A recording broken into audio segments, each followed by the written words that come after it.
Hey everyone. I thought I'd start early so we can chat for a few minutes so I don't miss anything.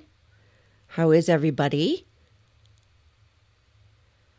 We're talking about snacking in court. Apparently, Sarah wants snacks.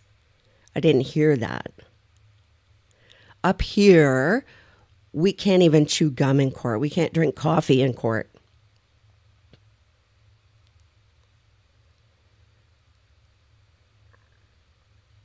Unhyphenated is saying that the whole snacking in court thing would just be a really bad look. Hi, Lindsay. Hi, Angel Baby. Yes, we'll chat away, Angel Baby, and hopefully I remember to read the comments so you know what we're talking about. Hi, Dorothy from the Netherlands.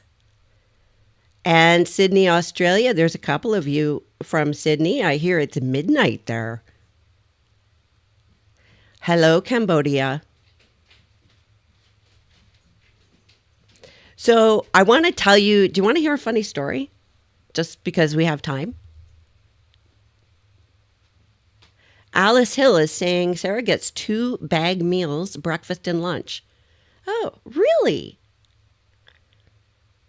Yeah. Lindsay's saying she wants 5 peppermints, 2 juice boxes, and Pop-Tarts. This is a joke, right? Like, where did this come from? Is this on like the fake Twitter account or something? Hello, Frauke. Get that right. Hi, Utah, UK. Oh, so 4 of Cats is saying there is a clip of Owens asking for snacks. Oh my gosh. This is such a circus. You know, it seems to me that Sarah is still oblivious to what this is really about. What about Mr. Torres? I mean, imagine being a family member hearing this. Malquid is saying apparently this snack thing is emotion. Helen B says 2 packs of chips. Saw it with my own eyes. Oh my gosh. Jilbo, good morning from freezing cold Minnesota. It's cold here too. Minnesota, isn't that where Fargo was filmed? Was that Minnesota? Kim S. says it's all about Sarah in Sarah's mind. Yeah, it is.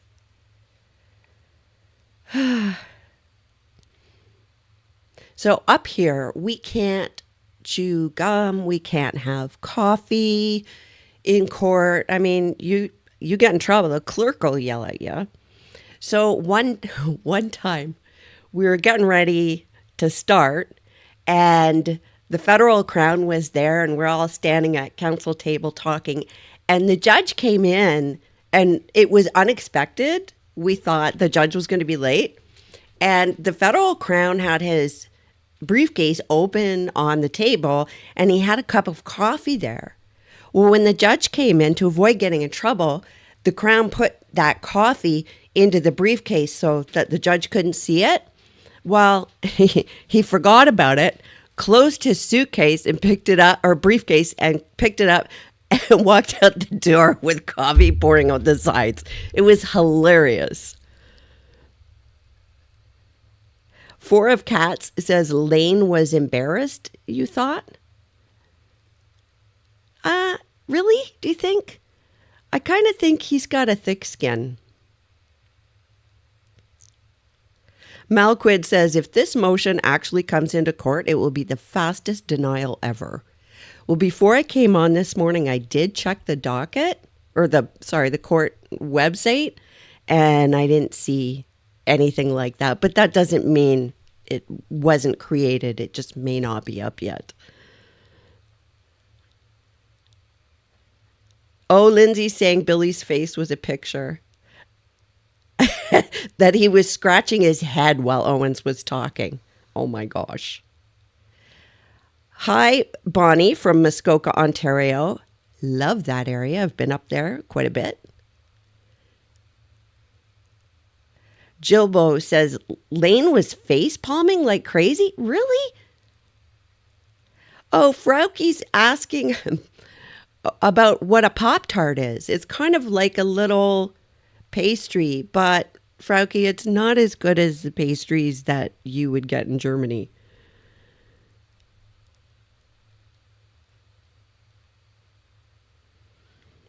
Helen B says Judge K was going to ask the jail manager? Seriously? Wow. Matcha is asking, when is the actual trial? Has it been moved again? No, it has not. Technically, it started. They're doing jury selection. They're interrupting this morning. They're interrupting the jury selection this morning because they want to argue some motions. And I just want to check here, make sure nothing's happening. Okay. They want to argue motions, and they're going to continue jury selection this afternoon. That's the plan. And hopefully openings will start. I don't even know what day it is. Today's Wednesday, isn't it? Yes, it is. So hopefully openings will start tomorrow or Friday. Christina is saying the jail is going to say no unless she eats in the back, maybe. Carla Stewart is explaining what a Pop-Tart is. It's a manufactured pastry, and it's really bad for you.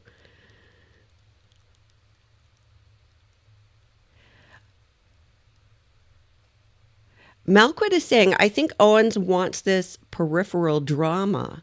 He wants to go out with a bang. He's been there, done that. His book will sell nicely. And that's the thing. Sarah can't profit from her crime, but I don't think there's a rule that says that Owens can't. So he could have asked her to sign over rights or waive confidentiality after the trial. Who knows?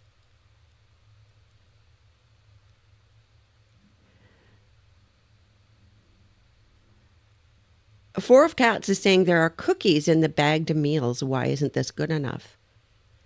Because it's Sarah. Don't you know yet? Have you met Sarah? Nothing's good enough. Nothing. You could twist yourself into a pretzel, and she would say, twist more.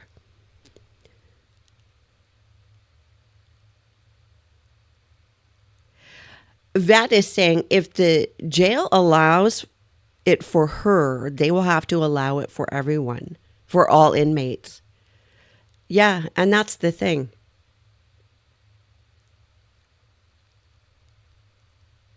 True Crime Boozer says Owens loves the media circus. Yeah, I think so.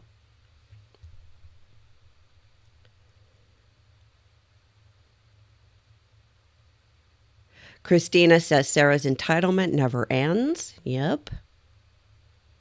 Helen B says Judge K did say all inmates get the same.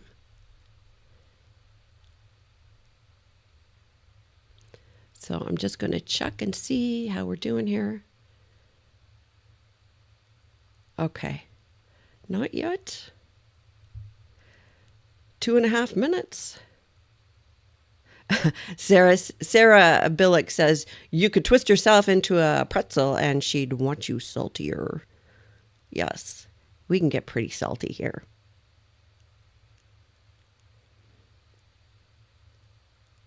Matcha is asking, how long did the judge plan on this trial taking?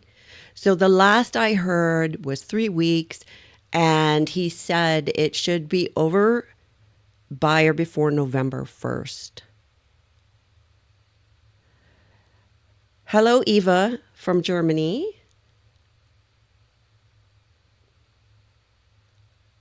Kim S. says, I have to admit I would read Owen's book. I've followed this so closely, I considered writing about it.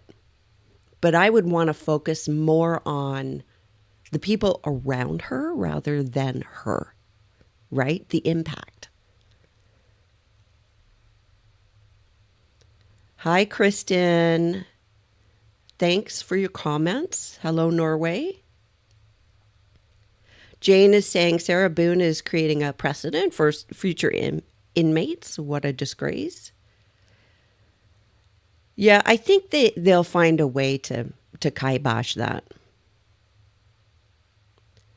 Castro Valley says morning from the Mojave Desert?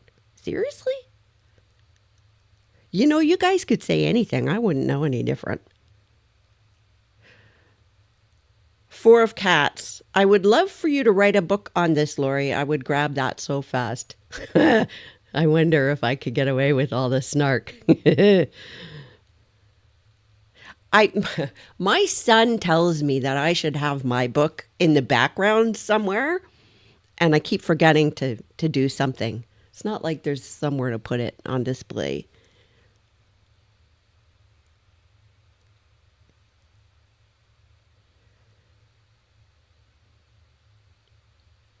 Lindsay and CB are mentioning, Mr. Torres's family are being forced to watch all this circus. Morning, Captain KD. Good day to you.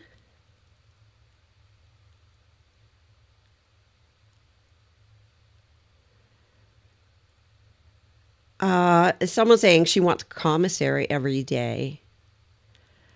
She just wants everything. Hello, Tennessee.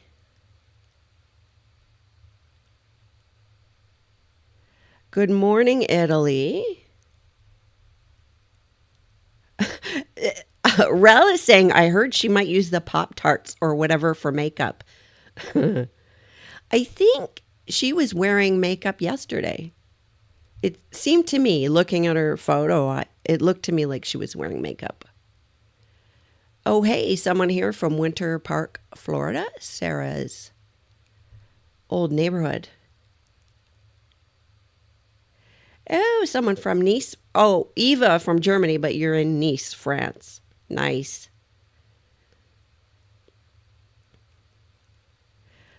CB says, it makes me so pissed that they have watched, meaning the family, this BS for 5 years. Yeah. Yep. Hello, Wales. I actually, now that you bring that up about what the family's going through, and I know sometimes you see me get mad and annoyed and everything, and just to let you know, I'm fine. I want to talk a little bit because we're going into a trial and it can be maddening and it can be sad and it can bring up all kinds of emotions. And it's really important to do self-care.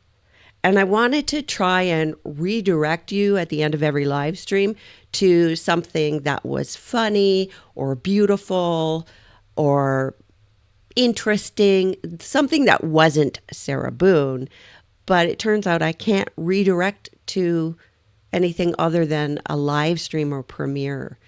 So I want to ask you, if you feel comfortable putting it in the comments, what do you do to cope? What do you do for self-care, to handle stress, to ground yourself? What kinds of things do you guys do?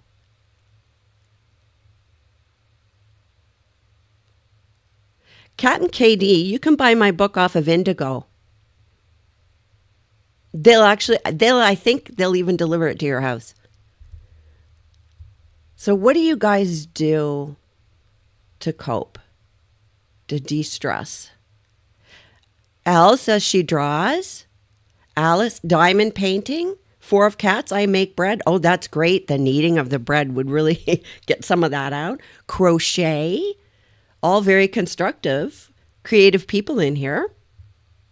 Helen says, hug my dogs.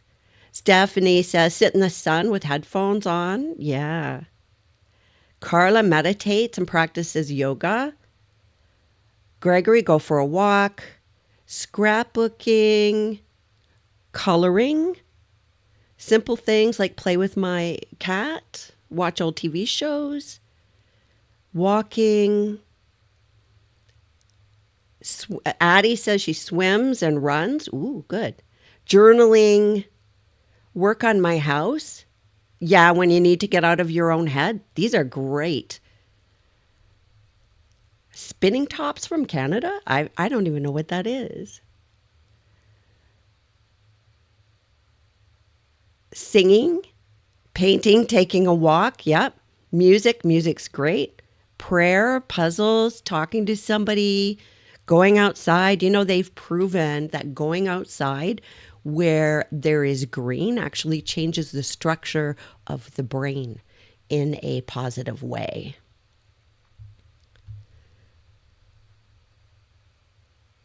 Lula says, I listen to Scott Rouse. Oh, I know who he is. He won Emmy Awards, I think. He won some sort of awards for his sound. Captain KD writes, Kim, sit by a little creek. It has a little waterfall. Oh, that sounds nice. I have frogs in my pond and I just go out and look and see what the frogs are doing. I like doing that. Long walks in a forest with my dog. Someone's saying, that's great. You're getting exercise, you're out in nature, and you're with your fur baby. That's a triple whammy at least. Cat and Katie says long drive. Alice, go to Disney. True Crime Boozer says the going out in the forest the Japanese call it forest bathing. Interesting. Lula's saying, oh, Scott Rouse won a Grammy. Okay, thank you. Nancy says, make a cup of hot cocoa and let it be very cocoa-y, and I play mahjong. Nice. I've always wanted to learn how to play that.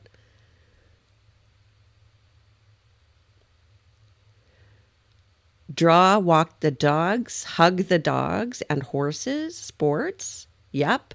I find if I'm angry about something or irked or frustrated, exercise is such an excellent way to I don't know, mellow everything out, and it's a healthy way to cope. In law enforcement, in legal circles, there are people who cultivate healthy ways to cope because we see and hear all kinds of really horrible stuff. And those who don't really suffer.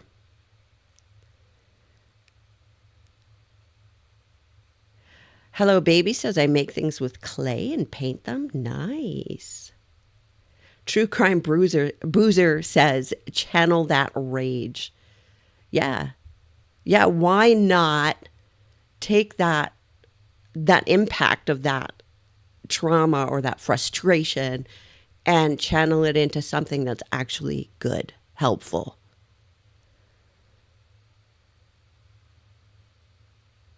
Hello Baby says, being a cat's servant kills time. Vet Val says, long motorcycle rides. Captain Katie, you meditate, really? Hello Feline Frenzy from the Panhandle of Nebraska. There are several motions they have to argue today. And the one the snacks one, if that's coming, that's just bizarre. That's just like a show, right? The one I'm really interested in is the state's motion in limine in respect to battered spouse syndrome. Frauke says a way to cope is night walks with the dogs. Yet nighttime is a whole different atmosphere, isn't it? KPM is saying, good morning, good morning. Feline Frenzy says, no joke, Owens presented the snack thing in court last moment yesterday. Wow. Hello, Conch. Is it Conch or Conch? I'm probably pronouncing names wrong.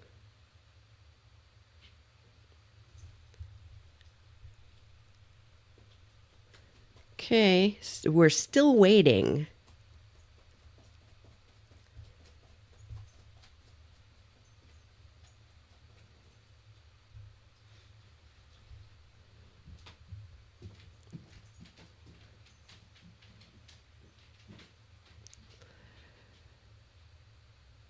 Jane, I find real pure anger by far the hardest to deal with. Almost nothing really gets it relieved. Like, for example, crying does for sadness. Yeah, interesting. Interesting that different people have different responses or feel differently. For me, if I'm sad and I cry, I still, it doesn't make it go away. But I do better, I can deal better with anger. So that's interesting how it's different. I find if you exercise, it does help get rid of those aggressive kind of feelings, and it doesn't mean that the thing that made you angry is going to go away, but you can make yourself so tired out that you don't have any more steam to be angry.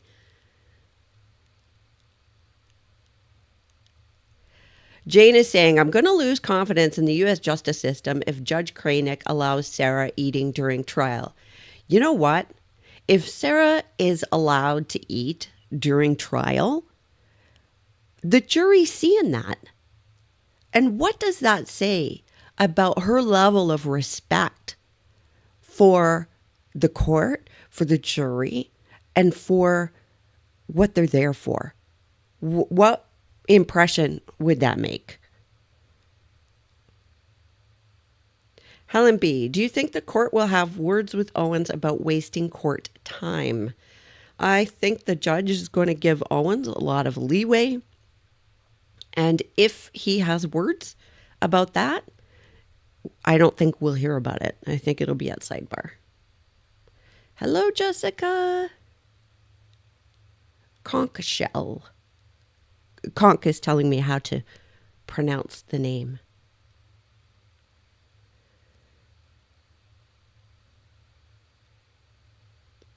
Addie says, crying annoys me, mine or anyone's. I'm pretty grumpy as a rule. I get mad at myself if I cry in front of anybody. I cried on camera on this channel once, and I was trying to edit it out and couldn't, and I almost didn't post it, but then I did. I thought, oh, no one's going to watch this anyway, and then a whole bunch of people watched. So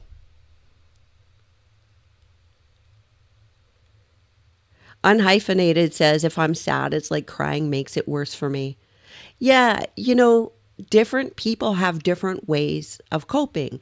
That's why I asked you. Instead of telling you, hey, do these things for self-care or do these things to cope, well, what works for me or my idea might not work for you. And I think it's great that you guys put up in the comments so many different things that you do to cope or de-stress, because it might give somebody else an idea. Something might work for somebody else. Al says, I go to therapy due to my inability to cry in front of others. Really? Yeah, I don't want to go to therapy because they might uncover what's really going on. I'm joking.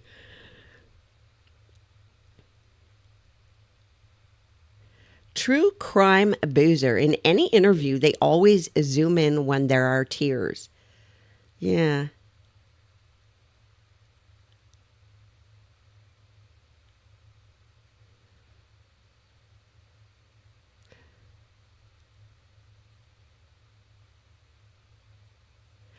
Ms. is saying that in a different trial, that Leilani Simon, the defendant snacks all day? Wow.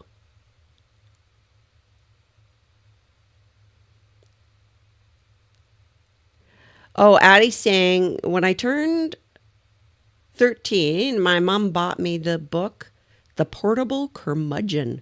What a great title. Cry at me and I'll knock you with the book. That's hilarious. So for me to see people cry, I've seen it all the time, right? It's part of my job. So it doesn't bother me at all. What does bother me, if somebody fake cries to try to manipulate me. That ticks me off. And what they get from me is like a cold stare. I'm a mask the pain with humor kind of gal. Yep. Yep. That's kind of what it's like in my circle. And you can develop a pretty dark sense of humor. Jay-Z says, we should have a poll to see how many of us think that Sarah will try to smuggle her cookies into court to eat during the trial. Yeah, I wouldn't put it past her.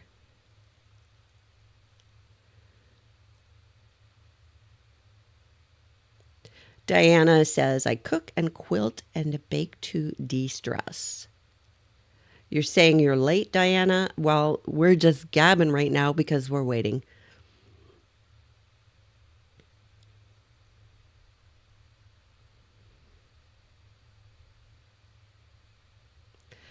Castro, I clean when I get mad. Sometimes I do too. I'll put on the tunes really loud.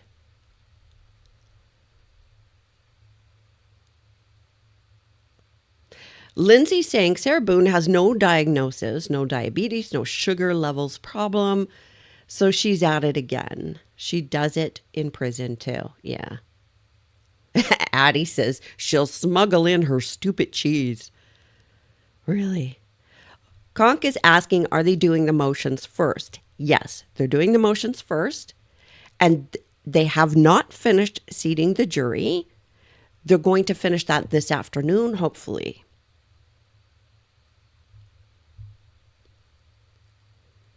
And I'm guessing that we're a little bit late because Sarah's probably getting dressed, right? I saw that somebody brought a gray suit for her to the courthouse. So she's getting changed there. Four of Cats asks, do you think Sarah knows we know about the cheese? Oh, I'm sure she knows.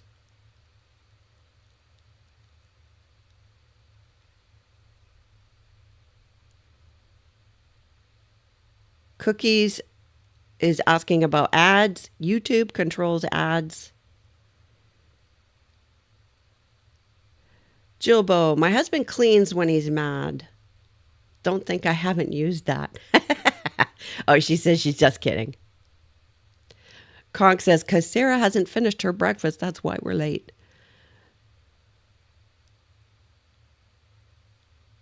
Jessica says, Lori, the best part of this wait is looking at Watson's adorable face. Aw, thank you. Somebody yesterday asked, what's with the dog?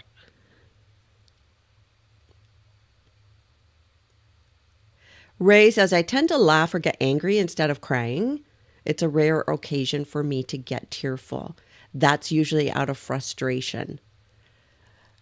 Often women in particular, because of the way we're socialized, will cry when we're angry or frustrated, and people mistake it for sadness or weakness.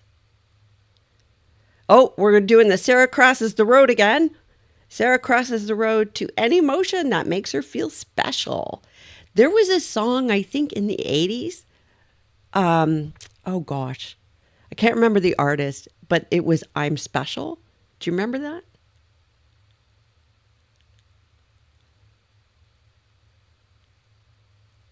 Nikki says, my husband cleans when he's mad at me. Oh, no, when he's made me mad. Silver linings and all that, huh? Four of Cats. Watson is our mascot. Yeah. Somebody suggested that I call you Watsonians. I don't know that everybody would want that, though. Jilbo says, I cry when I'm angry. I hate it. Yeah. Yeah. That's frustrating.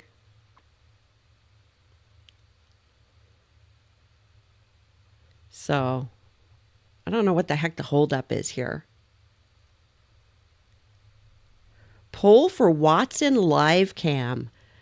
I thought about that, but Watson wanders around so much. I don't know where I would put that. Jay-Z, Amma, do not speak to me when I'm sad or mad because I won't respond. Leave me alone. Yeah, some everybody's different, right?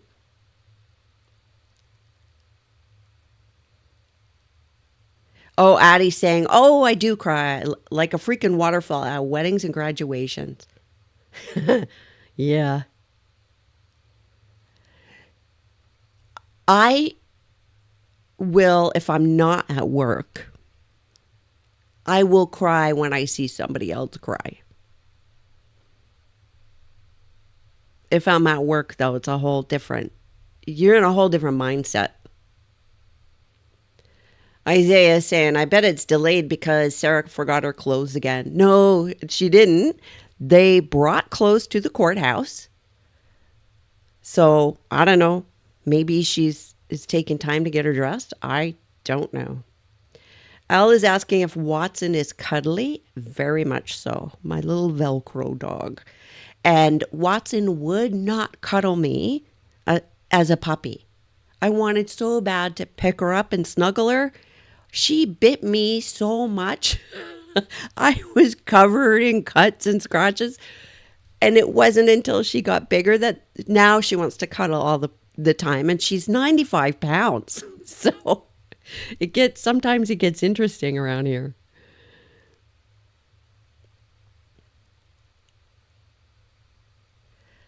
Cake and Bake says I need a GoPro so we can get Watson cam. Yeah.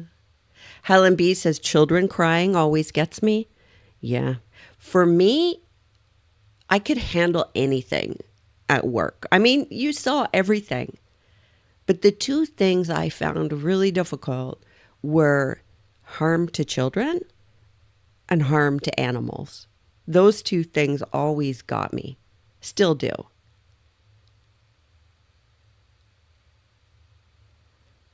JC says maybe Sarah spilled food on her outfit. Yeah.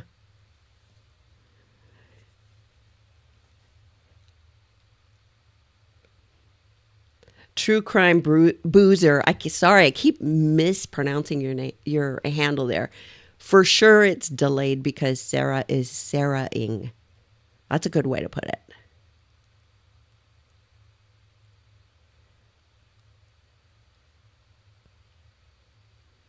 Four of Cats says, I bet Kranick won't be happy. He has said more than once he likes punctuality in starting court.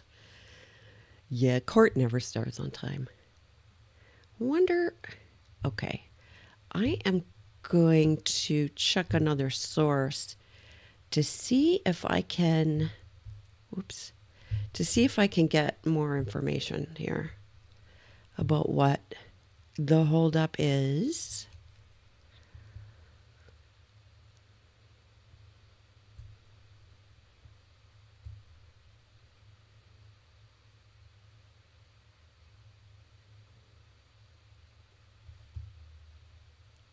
So, yeah, I'm hearing that 30 minutes ago, as of 30 minutes ago, the judge was looking at or hearing other cases, but that was half an hour ago. Or no, more than 30 minutes ago. So we'll see. Kim is asking, are her lawyers paying for her clothes? You know, I suspect they might be. I don't know. Oh, somebody's talking about homemade cannolis in the chat here. That sounds good. J. Marie, what if she's accepting the plea deal? Yeah, this is an answer I don't know. I don't know if that is still on the table or not. And everybody has a different opinion.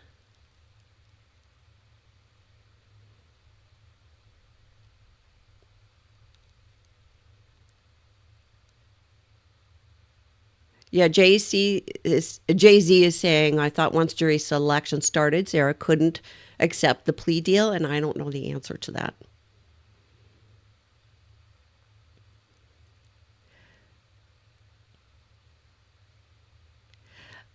So some of you in the chat are talking about clothing, and how sometimes the jail has, so the jail has clothing that defendants can use. The public defender's office also has clothing, but Owens wanted specifically for the defense team to choose clothing for Sarah and bring it in. So they are handling that. So it's not the jail.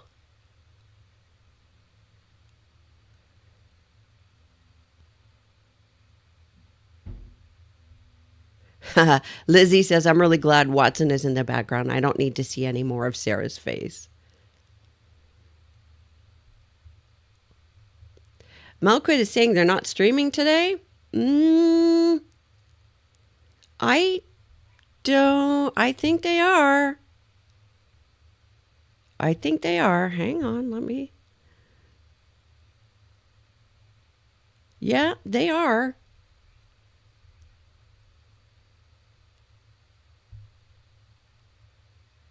We're just waiting. Jenny B says, defendant and Sarah are trying to walk over the judge. Wish he would take back charge.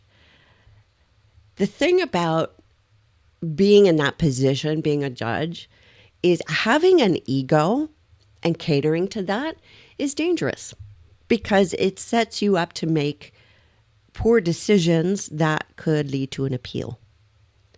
So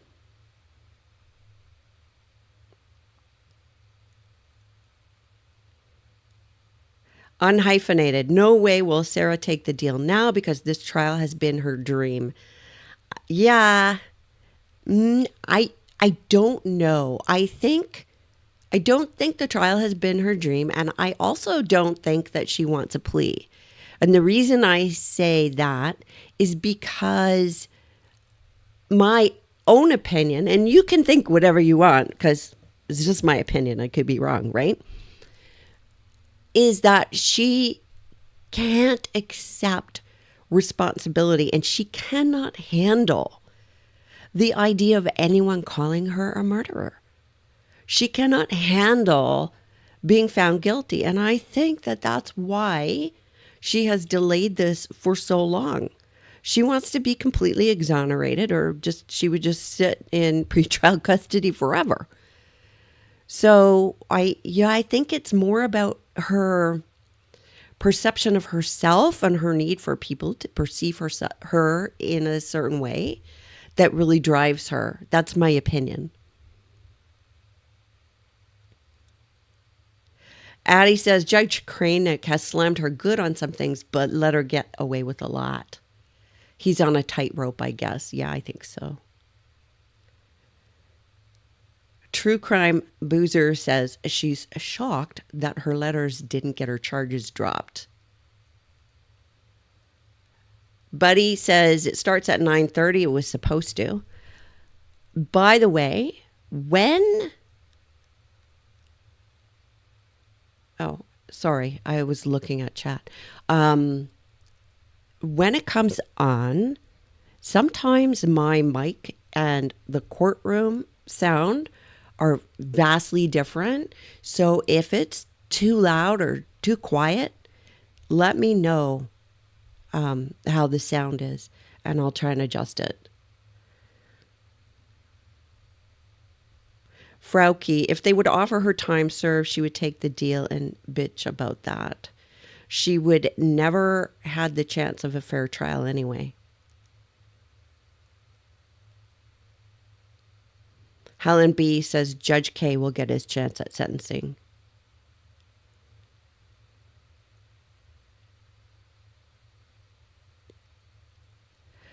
Matcha is saying, why does she want George's medical records included?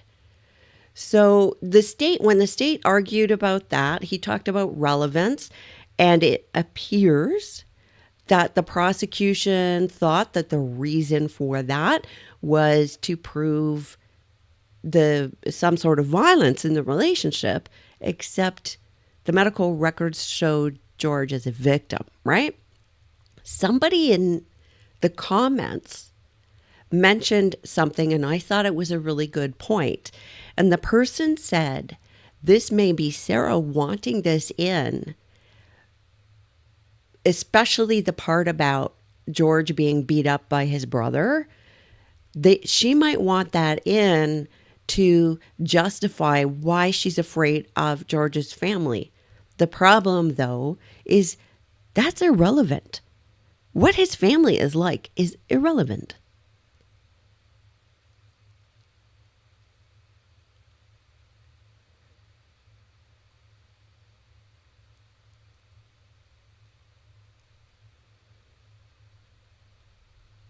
Oh, Kim is saying she thinks the other matters are done, so it should start soon. That's good. I'm glad you're all keeping me company here. Detective says, yeah, it boggles my mind how she thinks she's innocent. Yeah.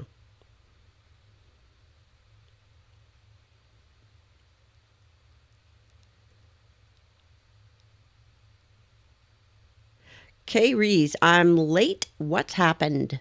Nothing. We've been gabbing. We're waiting still. Addie says it was Sarah who said the fight with the brother was about Sarah, but Sarah lies. I do recall the other brother also talking about that, though.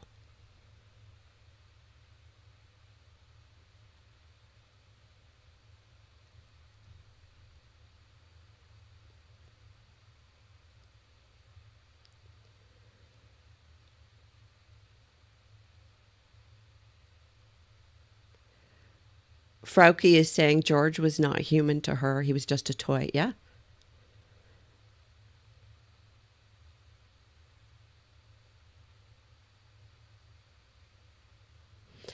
Al's saying there's a ton of new stuff on the docket. Do you want me to go look?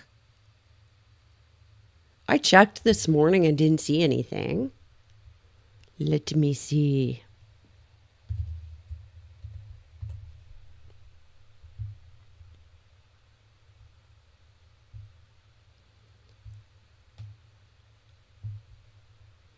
I'm just going to look up here and see, whoops, and see what I can find if there's something new.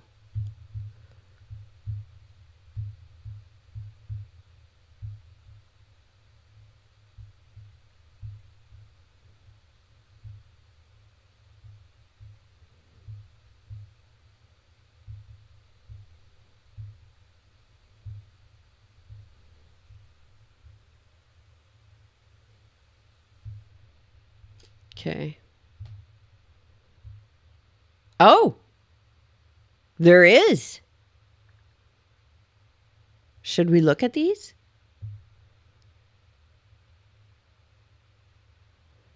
I think we should look at these. What?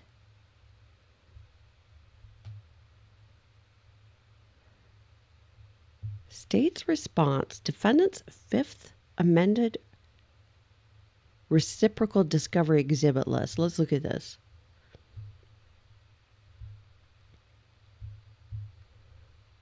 See what this is about.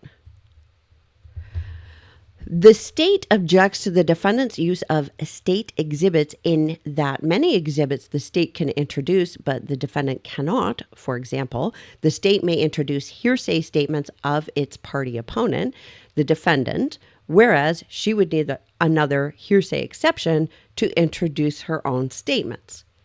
The state objects to item 1. See, I haven't seen the defendant's list. The defendant has not disclosed this item to the state.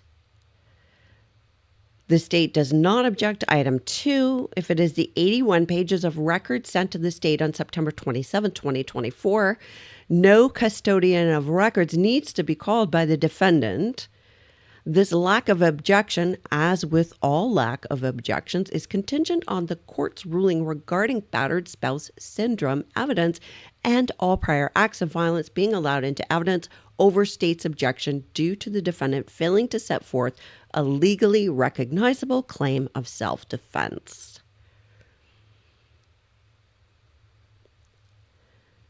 The state objects to item 3. See, I wish I knew what these items were. Hang on. Yeah, they're not up here. Okay. A separate motion in limine was filed regarding this item. The state objects to item 4. The defendant has not disclosed this item to the state. So it sounds like, let me go back here. Yeah, it sounds like the defense was supposed to disclose things to the state that they didn't, and now at the last minute, is this a pattern? They want it in. Somebody in the chat. Oh, here we go. Hang on.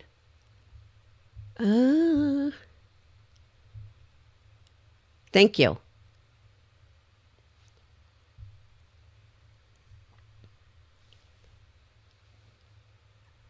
And there's no sound yet.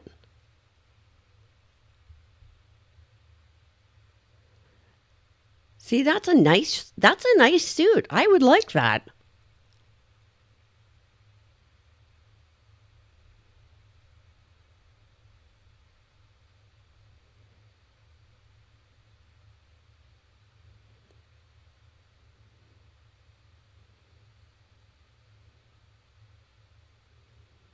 If you just looked at her and didn't know anything about her, you would feel differently. Right?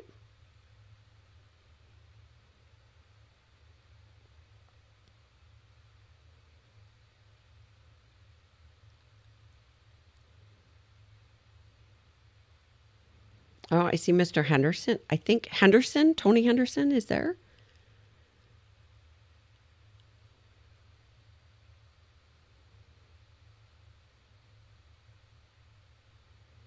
Not seeing a lot of people in the gallery, eh?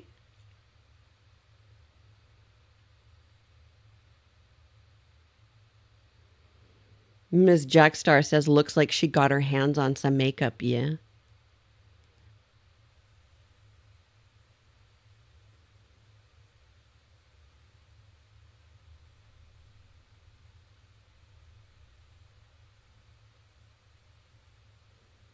Thanks, Captain Katie. I did wear suits every day. For years. It's expensive. Helen B says she's giddy with excitement, makes me sick. Diana saying her personality will come through. She makes a lot of faces.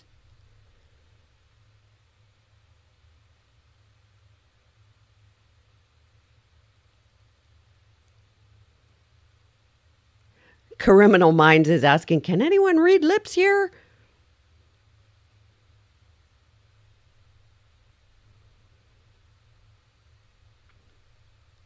Captain Katie is saying, why is she putting her hands on him? Because she has no boundaries. None at all. The only reason she's behaved is because there might be consequences to her if she's not.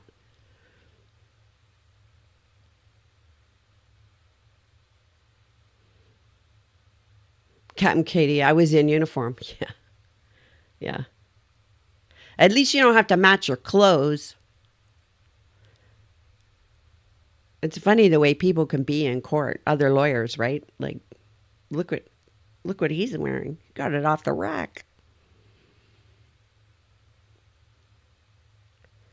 Oh, somebody's saying, may I have some water, please? That she just asked for that. I didn't catch that. I'm busy looking at you guys. Four of Cats says Helen says she's still ordering people around. Mm-hmm. Melanie's worried she's going to get away with this. So remember earlier when we talked about all those coping mechanisms and ways to distress, she's going to make you mad. Owens is probably going to make you mad. Remember all those coping skills for when the live stream ends and you get to go back to your normal life, and make sure that you do some self-care.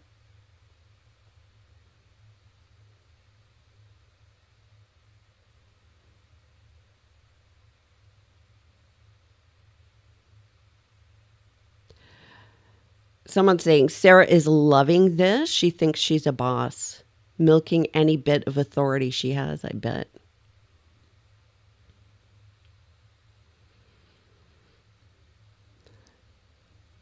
And contrast the two sides of the room. The prosecution just sitting there. He's literally twiddling his thumbs. Like, we're ready.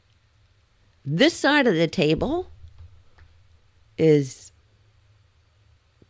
full of activity.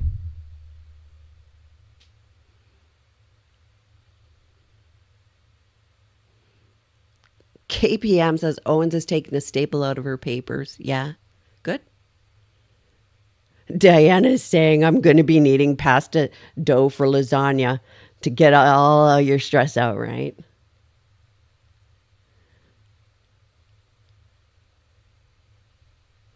Kim says she just asked the deputy for water. That Kim, you could lip read that? Great. Iran saying, excellent advice, Lori. The Gannon Stout trial tore me up. Oh, she was evil.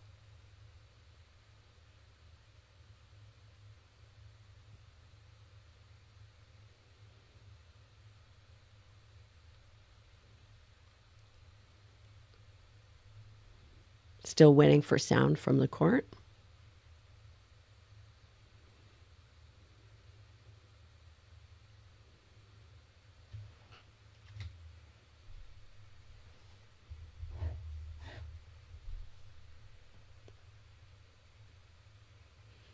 KPM says, Judge K to bring them down to earth today. Hope so.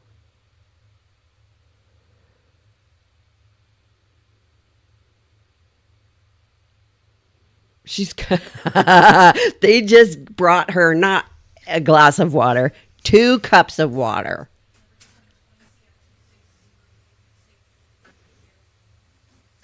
I guess they know her. William J. for the state. James Owens on behalf of Sarah Boone. Tony Henderson on behalf of Sarah Boone.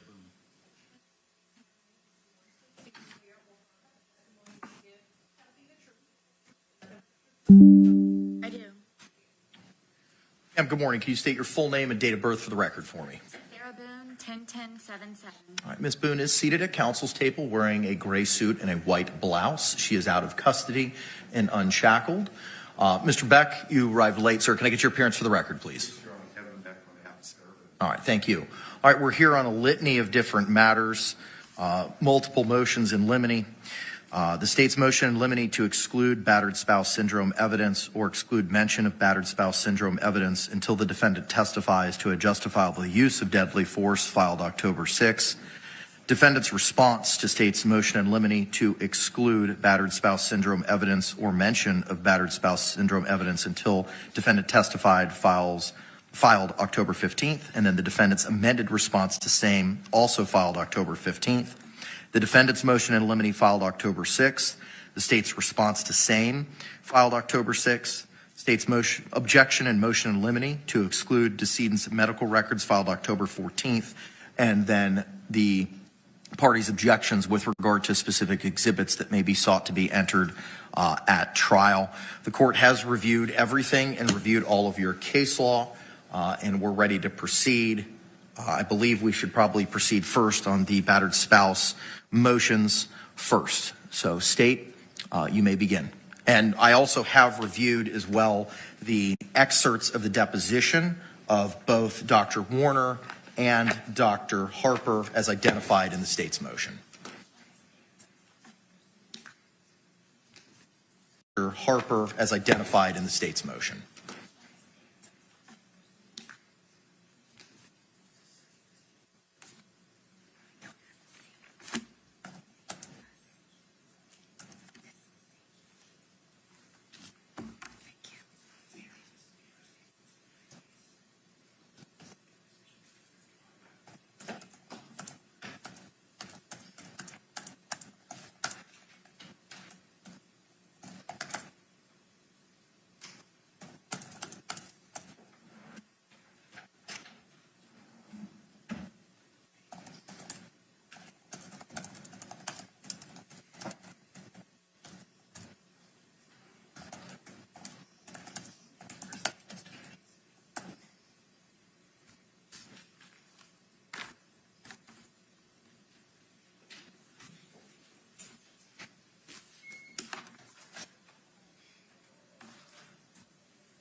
Your Honor, for the record, I'm having Madam Clerk mark A, B, and C for identification purposes for this hearing. A is a copy of the defendant's statements that she made on body-worn camera to Deputy Sheriff Kayla Rodriguez on February 24th of 2020, as well as the interview that she provided to Detectives Copsell and Lowen on February 24th, 2020, and February 25th of 2020. It is an identical exhibit as to what was provided to the court for review in chambers as a courtesy before the motion to suppress statements, as well as what is entered into evidence for that motion to suppress statements hearing that was held. State would move A for identification purposes in as 1 for the purposes of this hearing. Responses to what was pre-marked as A.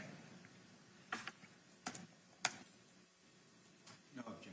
All right, what was pre-marked as states A will be received without objection as states 1. B for identification for purposes of this hearing is the deposition of Dr. Harper. We would move that into evidence as states 2 for the purposes of this hearing. Any objection? No objection. All right, what was pre-marked as B will be received without objection as states 2. C for identification for purposes of this hearing is the deposition of Dr. Werner. State would move that into evidence as states 3 for the purposes of this hearing. Any objection? No objection. All right, what was pre-marked as states C will be received without objection as states 3. Your Honor is familiar with all those exhibits and has been able to review them prior to the hearing, so I will just proceed to the legal argument. You may proceed. Your Honor, this is a motion to eliminate. We are asking for a pretrial ruling based on the proffered statements that the defendant has made, which should, in good faith and reliance, the state should be able to assume that that will be her testimony at trial, given that her latest version of events was just given to our expert last week. So we are asking for a pretrial ruling on if that is the evidence that comes in at trial, will she get a self-defense instruction? Will she be able to then open the door to all the things that come with self-defense, such as reputation evidence of the victim for being violent, which she may or may not be aware of, that's not required under the law, or prior instances of violence between she and the victim, or the victim and anybody that she is aware of, because that goes to the reasonableness of her perception of an imminent threat of death or great bodily harm. We are not asking to not be allowed to talk about these things during voir dire. The defense cited numerous cases and spent some of their time in their response about the ability to voir dire. That was not the purpose of our motion. I don't think we mentioned voir dire. Because we understand that the defendant can, like any other witness, change her story again. So we understand that we both, on both sides, we intend on spending a great deal of time on it as well for the state of Florida. We need to explore these issues during jury selection. But what we are asking from the court now, preliminarily, is if that is what the defendant is going to say in trial, and I'm not asking the court to make any credibility determinations about one version or another. We're asking you to treat this just like a C4 motion or a motion for summary judgment in a civil case. If this is what she says, does this amount to what they are asking for legally? And it's the state's position under the case law that no, because under her statements that she gave to the experts, there was no overt act taken by the decedent on that day. There was no overt action. And that's what's required under the law to trigger her response of acting in self-defense. There was nothing creating an imminent fear of death or great bodily harm to her until she committed 2 forcible felonies and a non-forcible felony. What her testimony was is, we were having a good day. Now, what's different, and again, we're not asking you to make a credibility determination about what's different, but what is different than what you had heard at the motion to suppress is, we were having a good day, but I'm on edge every day because of past instances of violence, including an instance the night before. But we were having a good day. We're out on the porch. There's a dartboard out there. There's puzzles that we're doing arts and crafts, we're doing everything to keep him preoccupied so he doesn't get sad or upset. Interjecting with some phone calls to his family, which she knows would potentially upset him, but that's her testimony. And then eventually, it comes to a point in time where they're sitting on the couch, and he reaches over to her and says, "Tag, you're it." And she apparently runs up to the shower to hide, and he apparently gets into the suitcase to hide, and it's not clear who's it. He hides, she hides. Apparently, it's not clear who's it, and that's Tag.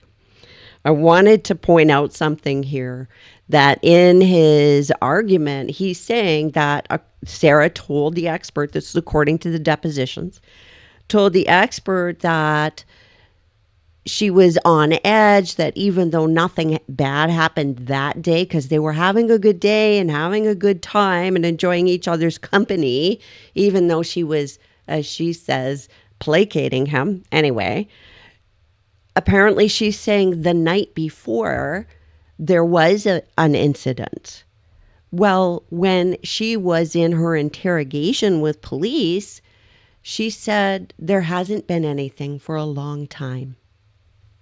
And by the way, Dr. Harper is a witness for the defense. That is the defense's expert. And the prosecution is actually using that doctor's deposition. Eventually, she comes down out of the shower after she says she was getting cold up there and sees him in the suitcase and zips him up. And at the time that she zips the suitcase, what she describes as nearly entirely shut, but two fingertips could get out. Mind you, a 103-pound man, 2 fingertips. They're laughing. It's all fun and games still. There's still no overt act taken by the decedent during this entire calendar day to put anybody in reasonable fear, objectively reasonable in fear of imminent harm, of great bodily harm or death. And it's only when he begins to say, after she has zipped him up into the suitcase, and again, she is saying that she did not have malintent at that time, when he starts to say, "I cannot breathe," now she describes to the doctors that she does have bad intent, and she wants him to feel what she has felt in the past. She gets angry, is her description. She shakes the suitcase, she beats it, it falls over, it flips over, he sticks his fingertips out, she hits him with a bat. I don't need to tell you that anger is not fearing for your life. It's anger. So she's now the initial aggressor, and we'll discuss jury instructions as we get closer, but she's the initial aggressor, and she has now committed forcible felonies, aggravated assault, and aggravated battery, stating that I only intended to keep him in there for a couple of minutes. I believed he could get out. She never perceived, according to her, that he would die or face great bodily harm. And she just goes upstairs knowing now he's mad because she won't let him out. Now, because of the actions she took as the initial aggressor, she is facing death or great bodily harm from the decedent if he gets out. And she completely expects him to get out because her testimony is that he could get 2 fingertips out of the zipper. So, Your Honor, under the law, the state understands. We are deeply, deeply thoughtful about this request because of the risk of error. But this is just one of those cases, like the cases the state cited. There is no self-defense if that is what her testimony is. And therefore, the jury should not hear about any prior instances of violence, any reputation evidence, any battered spouse syndrome, unless and until there is testimony that is self-defense that's recognized under the state of Florida's laws. So what we are asking for is a ruling that if, and this is a motion in limine, and a motion in limine is, hey, this is what's proffered to the court prior to trial. If this is what comes in at trial, this is the court's preliminary ruling, unless something changes. What we're asking for is a preliminary ruling that if that is what her testimony is, then we should not be allowing introduction of past instances of violence, reputation for violence, Go ahead, sir. or battered spouse syndrome evidence. And furthermore, what the case law supports is our request that clearly this evidence can only come from her. There was nobody else in the apartment or townhouse that night. So she should have to testify before any of those things come in, and her testimony should meet the requirements of an overt act before any of this testimony comes in. It should not be allowed to come in prior to her testimony.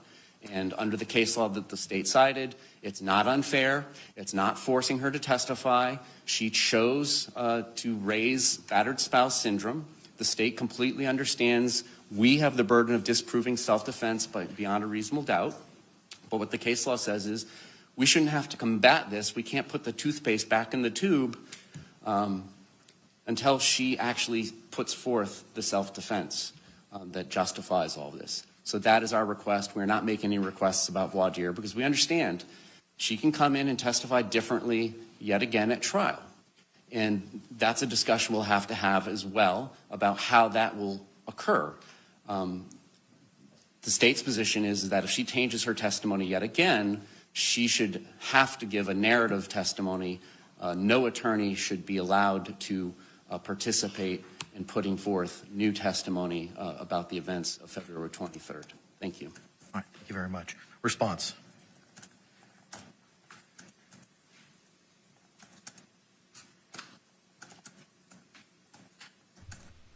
Somebody said that Owens looked mad. Good morning, Judge. I don't think so. This is Henderson, by the way, who's going to make the argument on this. Good morning, sir. I'm a little confused, but I want to make sure so probably can save some time here. My understanding is what the state's saying at this time, that there's no objection to raising this in voir dire to see how the jury would react or their feelings about it. So that's not it. So what that leaves me is, I guess the state's trying to say there should be no mention of battered spouse or anything like that in opening statement.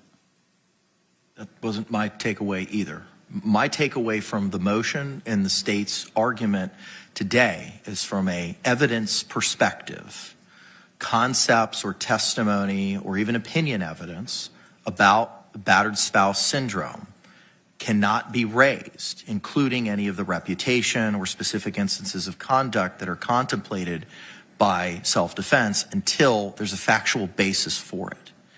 My understanding of the defense's Dr. Harper's deposition is that the basis of her opinion, and please correct me if I am wrong, but my understanding is that the basis of Dr. Harper's deposition is based on her 4 or 5 interviews or sessions with Ms. Boone as to what transpired on the day and night in question.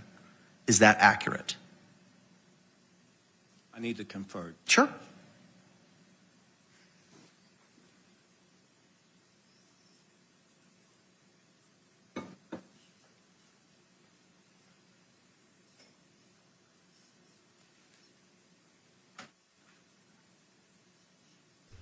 What the judge is saying is the exact same way I understood it.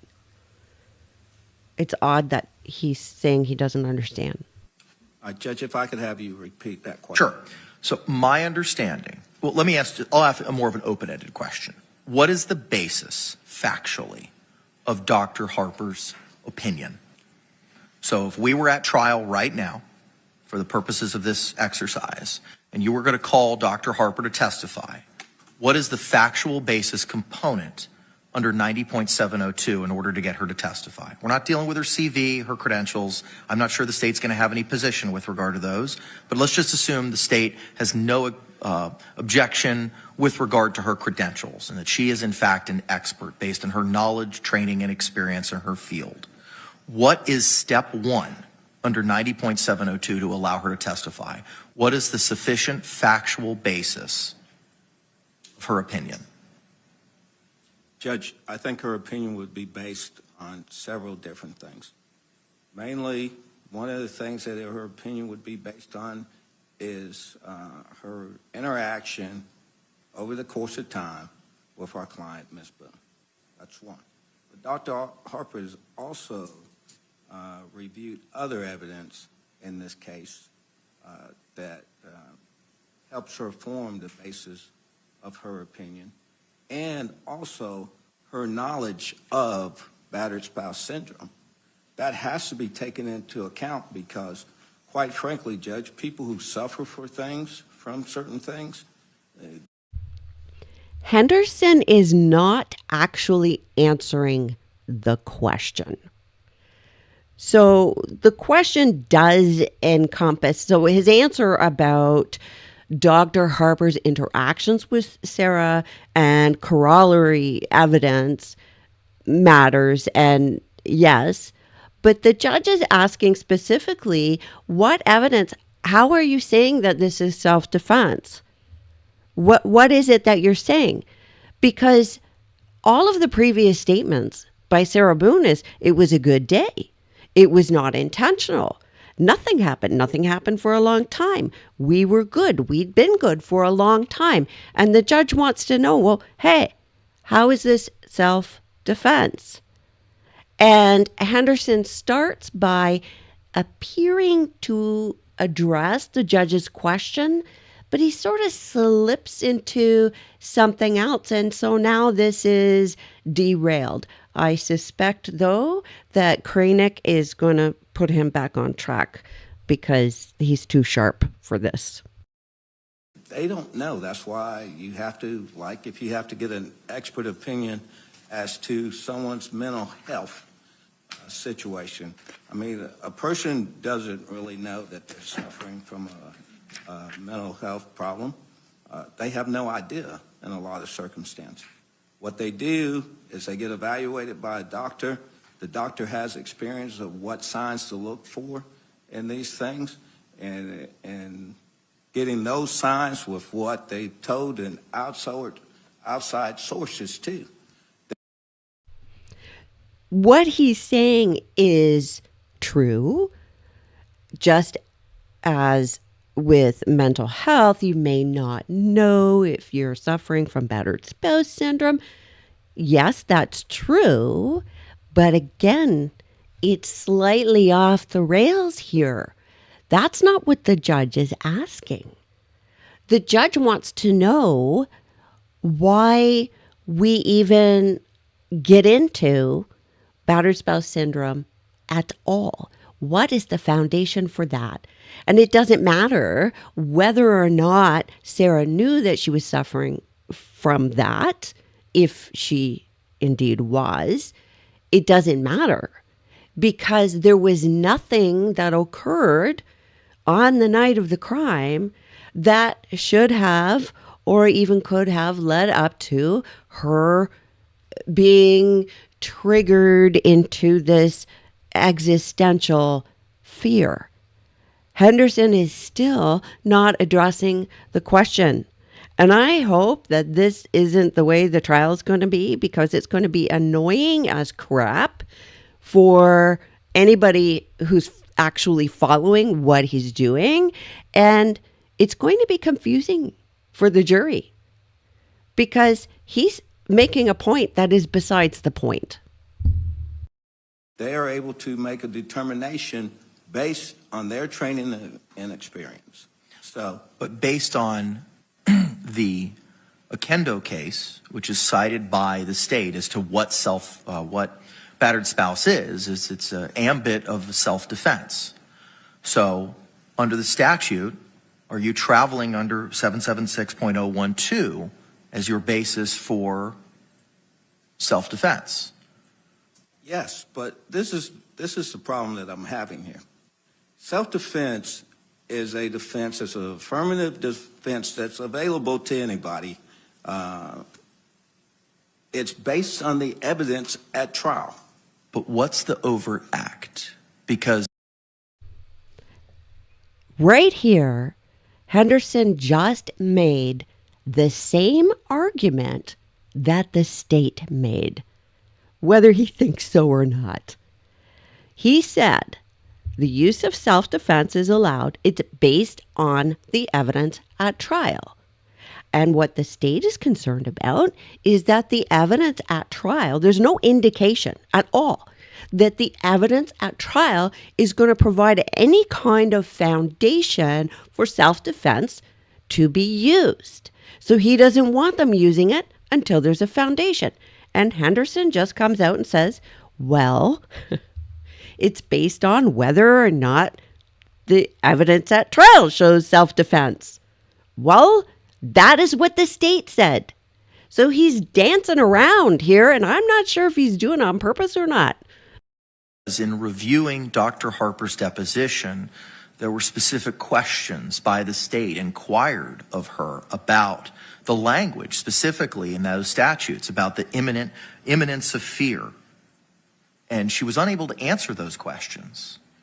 So my question really is, what's the overt act by the victim which would have given rise to self-defense? Because the case law, taking aside the state's case law under the stand your ground concepts, which I find distinguishable, because under 776.032, there's a specific statutory scheme for pretrial stand your ground motions. So I find those cases distinguishable for that very reason. But there's specific case law, bless you, there's specific case law that talks about in the self-defense realm that the state has cited to in their motion that an overt act is needed. What is the overt act? Judge, the overt act has to come from testimony, and I agree in this case, but that has to be the testimony of Sarah Boone for that overt act. And that testimony can only take place at trial.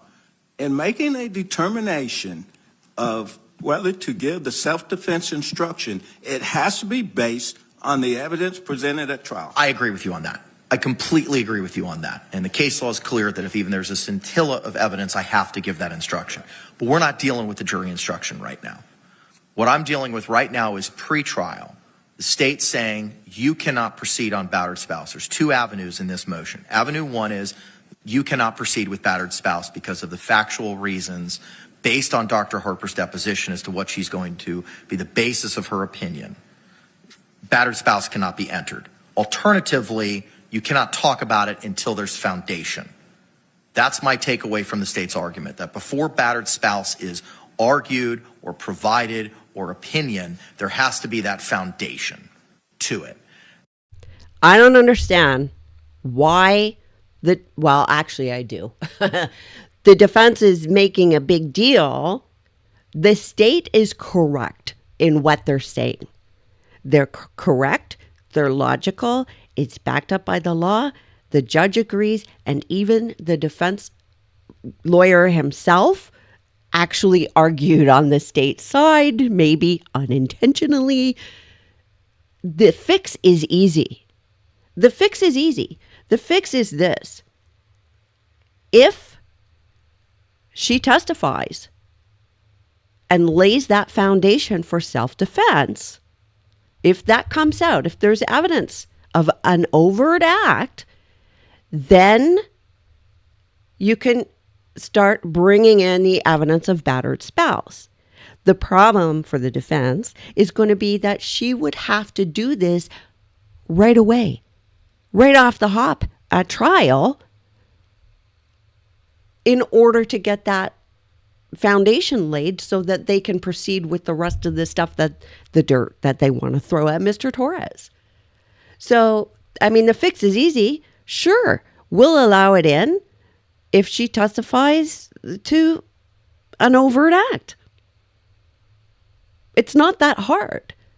But, you know, the defense wants to run it the way they want to run it. And I understand why. And the linchpin for me is the overt act issue. That how can we have anybody testify to opinions or any of the reputation or specific instances of conduct that we permitted until that overt act is established? What's your response to that? My response to that, if I'm understanding you correctly. If you need to reframe the question, please. Because it's procedurally. There's no way that we could come in here and put Dr. Harper on the stand before Sarah Boone. It just doesn't work. Because to even establish the relevancy of Dr. Harper's testimony, Sarah Boone, who's the only witness there at the time, I agree with that with the state, has to present evidence of self-defense. Is he saying this stuff? Because they're all saying the same thing. Both the defense, the prosecution, and the judge are all saying the same thing. And it makes me wonder if Henderson isn't saying all this for Sarah's benefit, for Sarah's ears, rather than for the court's ears. Very interesting. Has to present the evidence of the court talking about that overt act. It's not based on what the doctor perceives or what the doctor was told by Ms. Boone, or what questions were asked at that deposition. I don't know. Mr. Owens took the deposition. The questions, though, at the depositions are limited, and the doctor answers. But that's not what this has to be based on. What it has to be based on is, what does Ms. Boone, in this case, testifies to on the stand? And if any of that, if any of that presents a scintilla of evidence to award the self-defense instruction, then the self-defense instruction should be given. That's the first step. Everything follows after that. Did he not hear the judge? The judge said, this is not about the self-defense instruction. We'll deal with that later. This is about the evidence and everything coming in, the self-defense defense in the first place. And now Henderson is discussing the self-defense instruction. Are they living in like alternate worlds or something? This is bizarre. Judge, because this isn't a situation where I think it's appropriate to make a pretrial ruling, because the ruling has to be based on the evidence that comes from that witness stand. Now, any of the evidence is subject to cross-examination, impeachment, anything like that. But that's a wait for the jury to determine. But as to the admissibility of the evidence, it has to start with Sarah Boone. A judgment can't be made, or a decision cannot be made until the testimony of Sarah Boone takes place at trial. This is just procedurally incorrect. Any other arguments, sir? No other argument. Thank you. Rebuttal. This is procedurally correct. Parties are allowed to get motions in limine based on the proffers of evidence that have been made prior to trial. Apparently, opposing counsel has not read the depositions, or he clearly didn't attend them because he was not there. But the court has before it the statements that Sarah Boone made when directly asked, what happened that day? What happened next? And there was no overt act taken by the decedent on that particular day. What they want to do, and what is not permissible under the case law that I have cited, in particular the one that says you get a threatening text and then 2 days later you can't go slit somebody's throat because of the threatening text 2 days earlier. Not to dehumanize Mr. Torres at all, but to give you this analogy. If somebody owns a bad dog, and that bad dog bites, and that bad dog is bitten in the past, but on this particular day, the dog is just doing arts and crafts and puzzles and hanging out, drinking some Woodbridge Chardonnay, and you put the dog in the suitcase, and then the dog barks because it's in the suitcase and doesn't want to be in the suitcase when it's zipped up, that triggers you to, I remember when the dog bit me in the past. You can't, that's not how this works. That's not how self-defense works with or without battered spouse syndrome. There has to be an overt act. You can't bootstrap and make up a fictitious act of violence on that day based on the past violence. That's not what the case law allows. And the state is asking, unless they are saying that the testimony will be different at trial, we are asking for the court to prevent them from saying anything about this during opening statements, because they will know, based on the court's ruling, what your client has already said to Doctors Werner and Harper does not admit self-defense evidence into this case. So that's what we're looking for, is that ruling. If this is what the testimony is at trial, then self-defense is not going to apply, and all the ancillary prejudicial things that come with it, reputation evidence, past instances of violence, battered spouse evidence, is not coming in either. Now, if they make some statements and promises that they cannot fulfill in opening statements, then that'll be on them. King versus State will allow us to point those things out to the jury, and it will not be burden shifting. But that's what we're asking is, this is a proffer, just like any other proffer testimony, like a sex crimes case, where we file a deposition of a Williams Rule victim and ask the court to rule prior to trial, hey, if this is how the Williams Rule victim testifies, and it's clear and convincing and it meets all the standards under 404 and 403, can this prior act of sexual violence come in during the trial? This is what parties do all the time, is get pretrial rulings on crucial matters like this. This is a crucial matter because the tip of the iceberg is the second-degree murder. The rest of the iceberg, the 99% of what has been going on for the last month and a half, is the self-defense that just isn't there. It wasn't there under her former statements to the police, and it's not there under her current statements. So we're asking for a ruling, a motion in limine, which is subject to change based on the evidence at trial. But if this is what the evidence is at trial, the court should not allow any of the battered spouse, any of the prior violence, any reputation evidence in. That's all we're asking for. Okay. Thank you. I think this is really important because, and the state, I mean, part of me was sitting here thinking, oh, I wish he pointed out that it was revenge, not fear. But I'm actually glad that he didn't, because that's something he needs to point out in front of the jury, not outside of the jury, so that Sarah can change her story.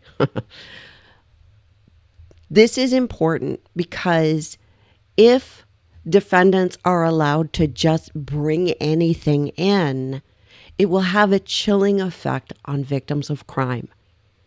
If you think that you're going into court and everything, including your medical records, therapy records, any bad thing you ever did in your life, is going to be brought up and held against you, the victim, then how likely are you to follow through with testifying against an abuser? And in this case, the victim is not here, but it's the same idea. They shouldn't be allowed to just drag a victim's name through the mud just because. Because maybe if we throw enough dirt at the barn door, some of it will stick with the jury. It's very confusing, and it would be set a bad precedent. So we'll see. All right. Thank you. Judge, could I respond? Briefly.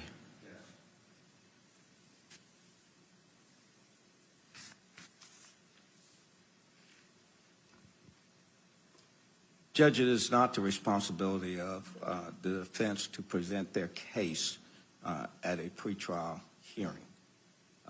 However, But the problem is, in the state's argument, in the case law, which the case law has been presented by the defense in your filings, are not germane to the issue. We're not addressing jury selection and the standard of proof and the burden with regard to self-defense, you establishing a prima facie case, and then the higher standard that the state has to overcome it. There's no dispute as to that. The issue is the necessary predicate to establish battered spouse. And the state's argument is that due to the lack of an overt act, based on what Dr. Harper has relied upon, to wit, the multiple interviews or sessions with Ms. Boone, that element seemingly is lacking.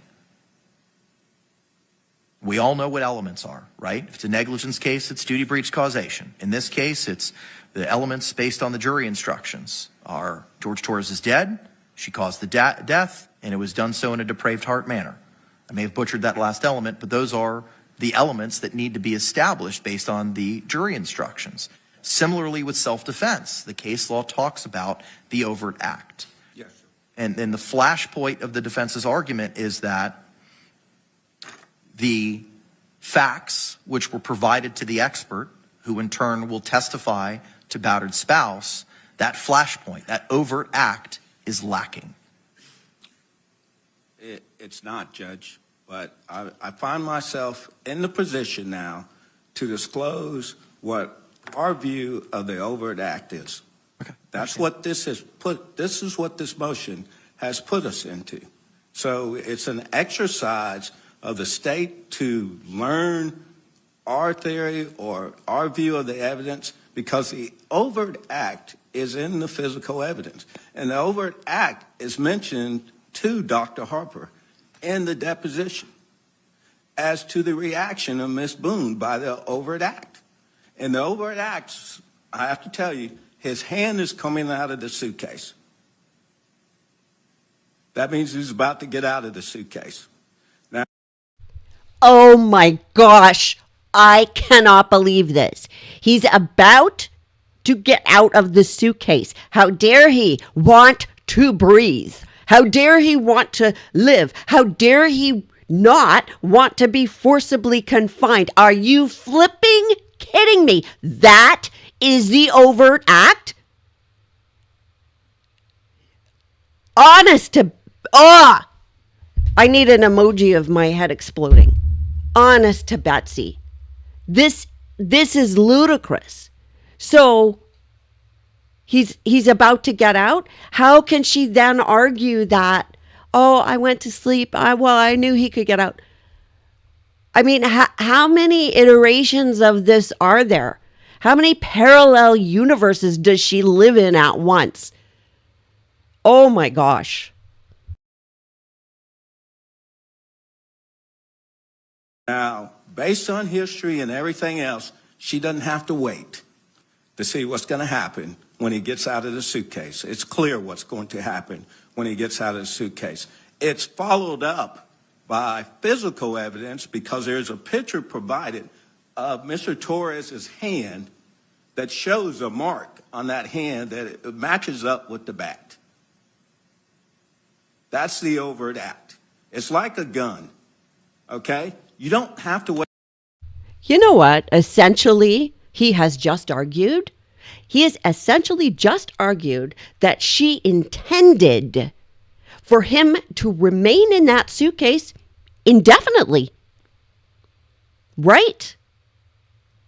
That was her intent, that he stay in that suitcase. Because if the overt act is the possibility of him escaping, that means she intended for him to remain there. There was no unintentional about that. So that leads to the next question. This cold-hearted woman does not call 911, which she had no problem calling the police before. She doesn't flee. No. She's comfortable and warm, snuggling with her dogs, and goes to sleep, having intended to keep him in there. And I believe knowing he couldn't get out, because she bashed his hand with the bat and he's not moving or begging anymore. So I think this goes more to intent on her part, and it's not in a good way. Wait for them to pull the trigger. You don't. And it's based on all the evidence in the case, just not testimony, but also physical evidence that might support the testimony. Thank you, sir. All right. The court has had the opportunity to review the motions, review all the case law. The state's motion is going to be granted in part and denied in part. With regard to the state's request to exclude battered spouse syndrome evidence outright, the motion is denied. As to specifically Wagner, for the reasons identified in the court's prior rulings as to the concept of argument, again, there's no outright evidence of accident, not argument, excuse me. As to the state's reliance on Lantz, L-A-N-T-Z v. State, 263 Southern 3rd, 279, no argument of self-defense was ever offered in that case. I find the cases of Reed v. State, 213 Southern 3rd, 1110, Rudin, R-U-D-I-N v. State, 182 Southern 3rd, 724, State v. Woodson, 349 Southern 3rd, 510, and Morris, 325 Southern 3rd, 1009, distinguishable as all of those cases were traveling under 776.032 for stand your ground hearings. It's undisputable that an overt act needs to be provided under the Holland case by the Florida Supreme Court, 916 Southern 2nd, 750. I find the departure from the essential requirements of law argument by the state factually and legally distinguishable, as there was a specific statute for the state obtaining medical records as relied upon in Roberts v. State by the 6th ECA in May of 2023 WL 3262633 at Pinpoint Site 2. So for those reasons, the state outright motion to preclude or exclude battered spouse syndrome evidence in toto is denied. With regard to the second portion, that excluding mention of battered spouse syndrome evidence until there's a basis for it, the court's going to rely on Ladd and Medina, specifically that there needs to be testimony provided for the expert to testify to the battered spouse syndrome, and there needs to be sufficient predicate established for that self-defense. So I'm going to preclude any mention or testimony in the form of expert testimony as to battered spouse until that necessary predicate as identified in Ladd 564 Southern 2nd 587 has been established. Any questions with regard to the state's ruling? I'm sorry, the court's ruling, forgive me. Defense. Meaning? You want to mention an opening? You can mention an opening. Certainly I'm going to allow you, and the state at this point has no problem with the concept of battered spouse being addressed in voir dire, and even if the state objected to it, I most likely would overrule it based on the litany of case law that you cited, that you're allowed to dive into those things during jury selection.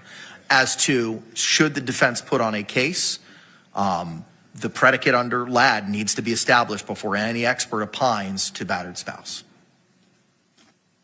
My concern is opening. Can it be mentioned in the Yes, that's your decision. That is your decision if you want to mention an opening. There's no preclusion from you doing that. Okay. Any other questions with regard to the court's order on that matter? State. No, Your Honor. Defense. No, Your Honor. Okay, thank you. Moving now to the defendant's motion in limine filed October 6 and the state's response. I do have questions because I think they're going to wriggle out of this. So the bottom line is, so what the judge said is that, okay, the defense can use battered spouse, but they can't present any expert evidence about that until the predicate or until the foundation is set for the self-defense, which means Boone has to testify before an expert can testify. My question is, what about all the other stuff? Because the judge didn't explicitly say, well, you can't bring up all this other stuff and be throwing it out there the whole time. The judge didn't say they couldn't do that. So I think they will, right? And they're not supposed to be mentioning battered spouse syndrome unless and until that foundation is there. But you know this team, they'll do it a different way. They just won't use those words, right? They'll just use it a different way. So it's a win and a loss here, I think. Response the same. It looks like we've reached some level of common ground with regard to that motion. The court is going to grant the motion with regard to the statements on page 69 through 71 of the transcript of the February 25, 2020 interview between Detectives Lowen and Kopsel and Miss Boone from page 69, line 6 through page 71. That will be granted to the state not objecting to same. That leaves us. That's the motion. That's where they're just going to throw out or exclude the bathroom conversation with the detectives. To the statements on page 53, line 11, 53, line 13, line 14, page 55, line 24, page 56, line 1, and page 92, line 15. With that, defense, you may proceed with any argument. Similar to the last motions, I have reviewed all of y'all's case law. I believe there's some state witnesses here. We would like to invoke them. Okay. The rule of sequestration applies to testimony of other witnesses, not to anything else. Response? Is there going to be testimony? Not from the state. You've got state witnesses here, do you know? She's allowed to be here to watch. I understand, but I want to know whether she's going to testify. I said there's no state witnesses. So that's a no. May proceed with any argument, Mr. Owens. Can I approach the bench? Yes, sir.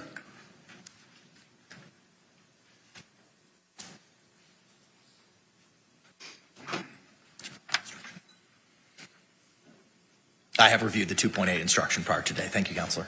Judge, the problem is the state attorney, when they filed the response, they didn't include the highlighted portion that's italicized at the beginning.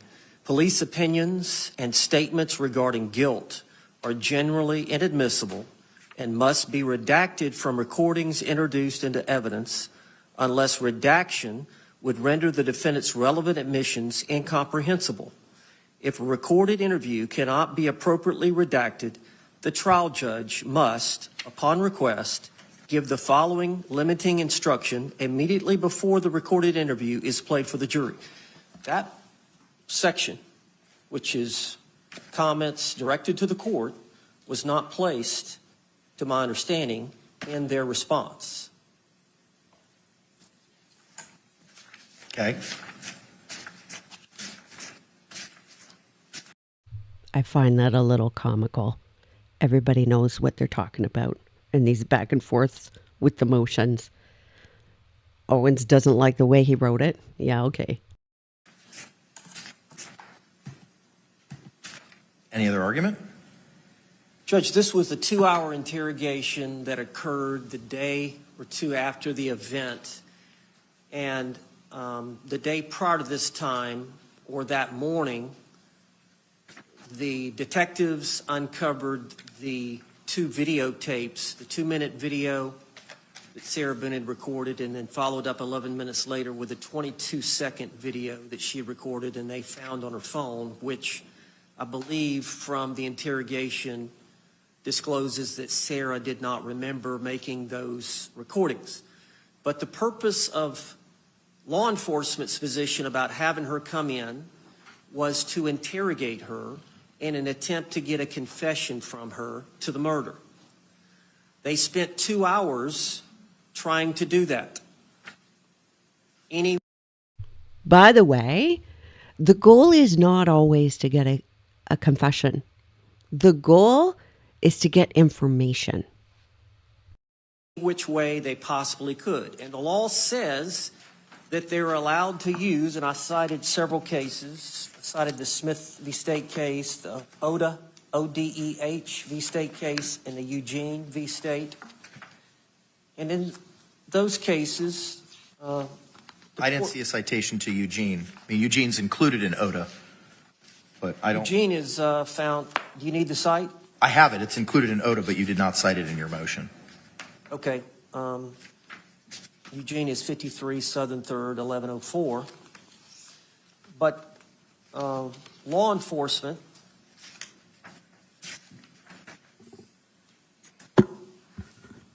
are entitled to use a variety of interrogation techniques to try to elicit a confession to the crime. But as in that case, in spite of the detective's efforts, Sarah Boone refused to admit that she was guilty of the murder. But as a last resort, Judge, and it was a 2-hour interrogation, it was the last portion, at least the last quarter, it may have been less than that, is when the detectives made some statements that are highly prejudicial to the defendant and tend to be opinion and tend to invade the province of the jury. And that's why this special jury instruction 2.8, recorded interview, effective law enforcement statements on the defendant, has that italicized portion in there. And the statements we're referring to under my motion, the second section of evidence to be excluded, page 53, line 11, well, he's dead as a result of your actions. And then paragraph 9, line 13, he's dead as a result of your actions. She responded, line 14, I understand that. And then paragraph 11, page 55, line 24, I have one last question. You realize you're the person that killed him, right? Sarah Boone responds on page 56, I thought about that. And then lastly on page 92, well, intention or not, here's the detective distinguishing how he interprets the law and her culpability. Well, intention or not, George is dead, and you act like when you say unintentionally, that absolves you from everything. That is exactly the kind of opinion testimony from law enforcement that the courts are worried about. The probative value of that type of opinion testimony about her guilt. This is not opinion testimony. This is a police interview. My opinion is that he is misapplying this on purpose. I could be wrong. We'll see what the judge says. Guilt is outweighed by the prejudicial effect. Thank you. Response. The state stands by the case law that we cited and that the jury instruction that would be read. I didn't feel it necessary to include italicized portions of comments to the court because this is what would get read to the jury. Those statements are designed to get responses from her. They did get responses from her. Let me ask this question first, Mr. J. Do you disagree with counsel's representation of what is reflected in the Q&A at that point in time? To the extent that he is making the argument that they're expressing an opinion about the No. The words, not his opinion, not his thoughts or what it means, but the black and white verbiage is reflected in the motion. Is that what's reflected in the recording? I'm accepting that he would not misrepresent that to the court. Okay, thank you. Good question by the judge. Did Owens transcribe that correctly? Because we know elsewhere he didn't. And the fact that the judge is asking this question makes me think that the judge realizes that too. Very interesting. You may continue. And as far as the last line on page 92, line 15, if something's designed to get a response that a normal person would respond to and there's no response, that still makes it a relevant statement. He's not giving an opinion on the law. He's giving an opinion about her reactions to this interview and trying to get a reaction from her when he says, well, intention or not, Jorge is dead. You act like when you say unintentionally, that absolves you from everything. He's not stating that that is a legal defense. He's just commenting on what has transpired in the 92 pages of the interview. So we defer to whatever the court's ruling is. Okay, thank you. Any rebuttal? Just for the state attorney not to put that in there, the italicized portion, where the Supreme Court is giving instructions to the court with those comments, for them not to put that in there. I can't believe he just did that. Really? It was bad enough he did it in his original argument. It's like, Dad, he didn't do it right. Dad! The Jackson case speaks for itself, and the court has reviewed it. Thank you. All right. Thank you both for your motions, your responses, and the case law. The court is going to grant the defense's motion. I disagree with the defense, or with the state rather, as identified in their response, that the only issue is battered spouse. The issue is one of the elements is cause, and those three statements go specifically, I believe, to opinions as to the cause of Mr. Torres's death. So the court is going to grant the state's motion, as under the Bush case cited by the state, law enforcement's opinions are inadmissible due to the prejudicial effect that they may have. And I do find that this is an expression of law enforcement's opinions as to the guilt of the accused. As such, the motion is granted, and those will need to be redacted from. I apologize. Thank you. The defense's motion is granted for those reasons. Any questions or clarifications with regard to the court's ruling? State. Questions or clarifications with regards to the court's ruling? Questions or clarifications with regard to the state's ruling? Or the court's ruling, excuse me. All right, that takes us now to the state's objection and motion in limine to exclude decedent's medical records. I've reviewed that as well. State, you may proceed.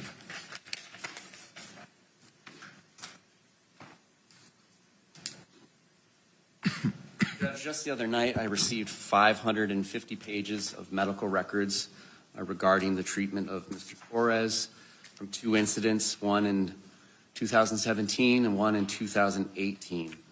A third email that I received from Mr. Owens purported he believed that they had attachments. They did not. I replied to him as such, and I have not gotten any additional emails with attachments regarding the medical records. So for the purposes of this hearing, all I'm arguing about is the 550 pages that I have been provided. One of those instances involved a narrative being given by the patient, Mr. Torres, that he had put his hand through a plate glass window. This is the 2018 incident, correct? Yes. Yes. And his wife, the following day, made him go in and get treatment. There was a 4.5 centimeter laceration that required 2 sutures. There is no history in the narrative about any violence that the decedent had committed.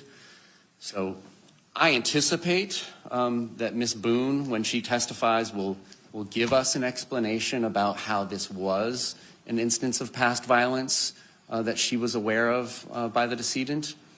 So making that assumption, then what the state is asking for is the 57 pages seems excessive.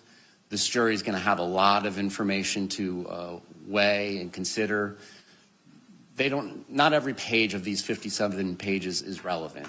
What is relevant is, yes, he came in for treatment. That narrative, and the history that he gave of putting his hand through a plate glass window and that he got sutures, that corroborates her testimony. I understand why she will need corroboration for her testimony to bolster her credibility. So if she testifies that way, we get it, but it's just excessive and it's going to be confusing. They don't need to read 57 pages of all of his treatment. The second batch was 487 pages regarding an incident on Christmas of 2017, when what the decedent reports in the narrative to the hospital is that some unknown men jumped him and beat him up. Being a victim of violence is not relevant in this case. I expect there will be a story based upon the testimony that we've taken from the experts that this all happened at a family gathering, and one of the decedent's brothers learned from Sarah Boone that Sarah Boone said that the decedent, had committed violence against her and then beat him up. That's not the same ilk as corroborating violence with breaking windows or whatever it is that caused his laceration, whatever she ends up testifying to about the 2018 incident. But this incident, it's irrelevant that he got beat up by his brother. It's irrelevant that he suffered the amount and severity of injuries that he did. That is not required to corroborate her testimony that, I don't even know if it comes in, that she makes an out-of-court statement to the decedent's brother that something is true that happened in the past. That seems like classic hearsay. I'm not sure how she would get that in. I don't know that the 487 pages is needed to corroborate that. And if the court, like I stated in my response, if the court believes that it is necessary to corroborate her story that he did get beat up by his brother, then again, there are narrative parts of these medical records. Generally, I would say in this particular instance, it was a handful of pages that give the narrative as to what happened. And I don't know that it's relevant what the treatment was that he received, but there's narratives of that as well. They don't need to be bogged down with 487 pages of toxicology reports, nursing rounds, just all the things that I'm sure the court is familiar with from your past experience that are in these medical records. It's unnecessary and it's prejudicial. Its probative value is substantially outweighed by its prejudice, confusing, repetitiveness, as I outlined in my response. So that's our position. Thank you, sir. Response.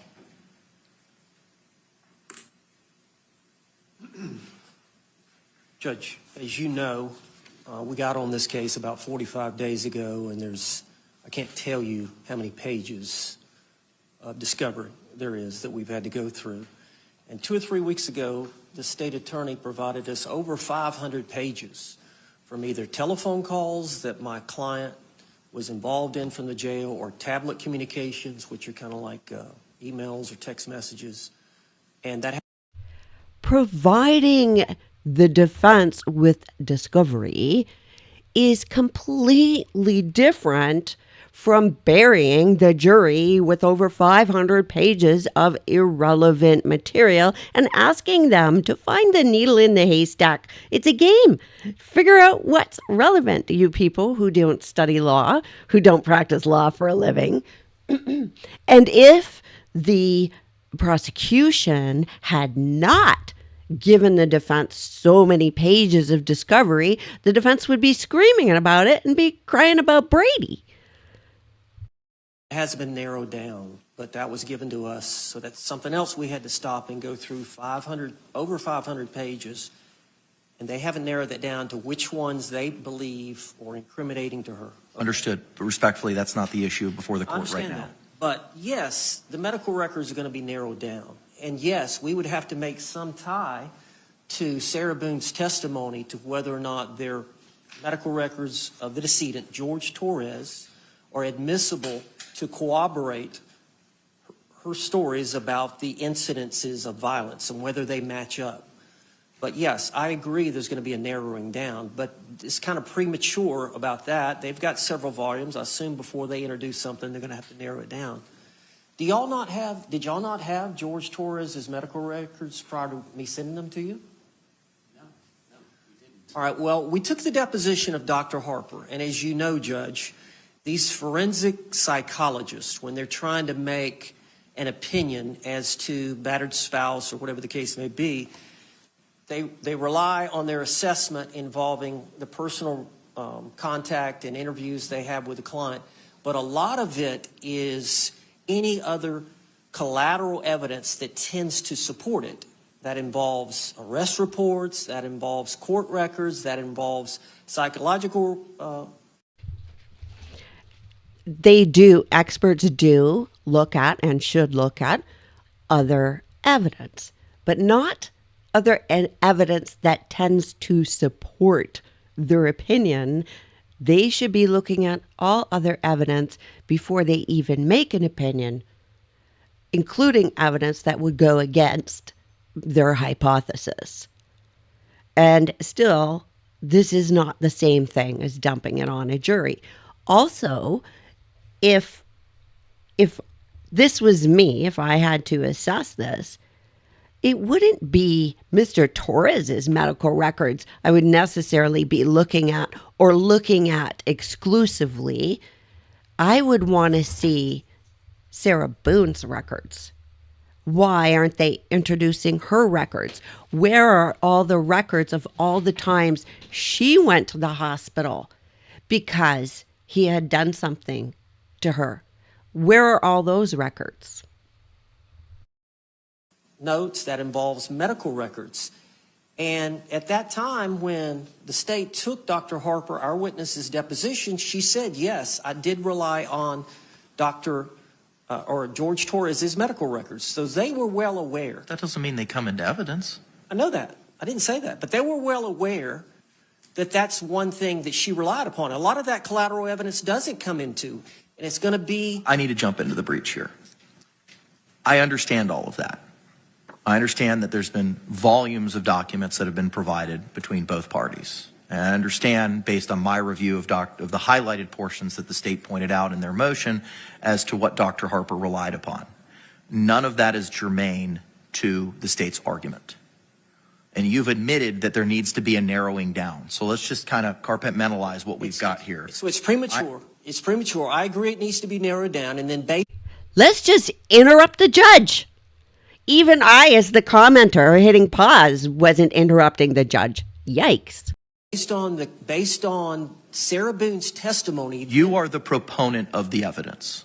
Yes. So you have to establish relevance. I agree. And you have to establish that it is not so substantially unfairly prejudicial. Yes. That the prejudice does not outweigh its probative value, including but not limited to the other identifications in 90.403. Yes, sir. So my question is, sir, with regard to the 2018 incident of the fist through the plate glass window, and I can't recall 40 some odd pages I think the state identified as that, what of those 47 pages is germane to an incident of violence that may be needed to establish the self-defense concept of those 47 pages? It will be relevant after she testifies about that incident. All 47 pages? Maybe not all 47 pages. I've agreed that some of it needs to be narrowed down. Okay, well, what of it needs to be narrowed down, since we have some level of common ground here? My case is not going to be presented, I would assume, until next week, so I've got a little bit of time. I'll let the state know. That's not how this works. Okay. I can't let you know today, Judge. Is he not ready? He's not giving an answer because, well, I don't actually have to do it. My assignment isn't due until next week.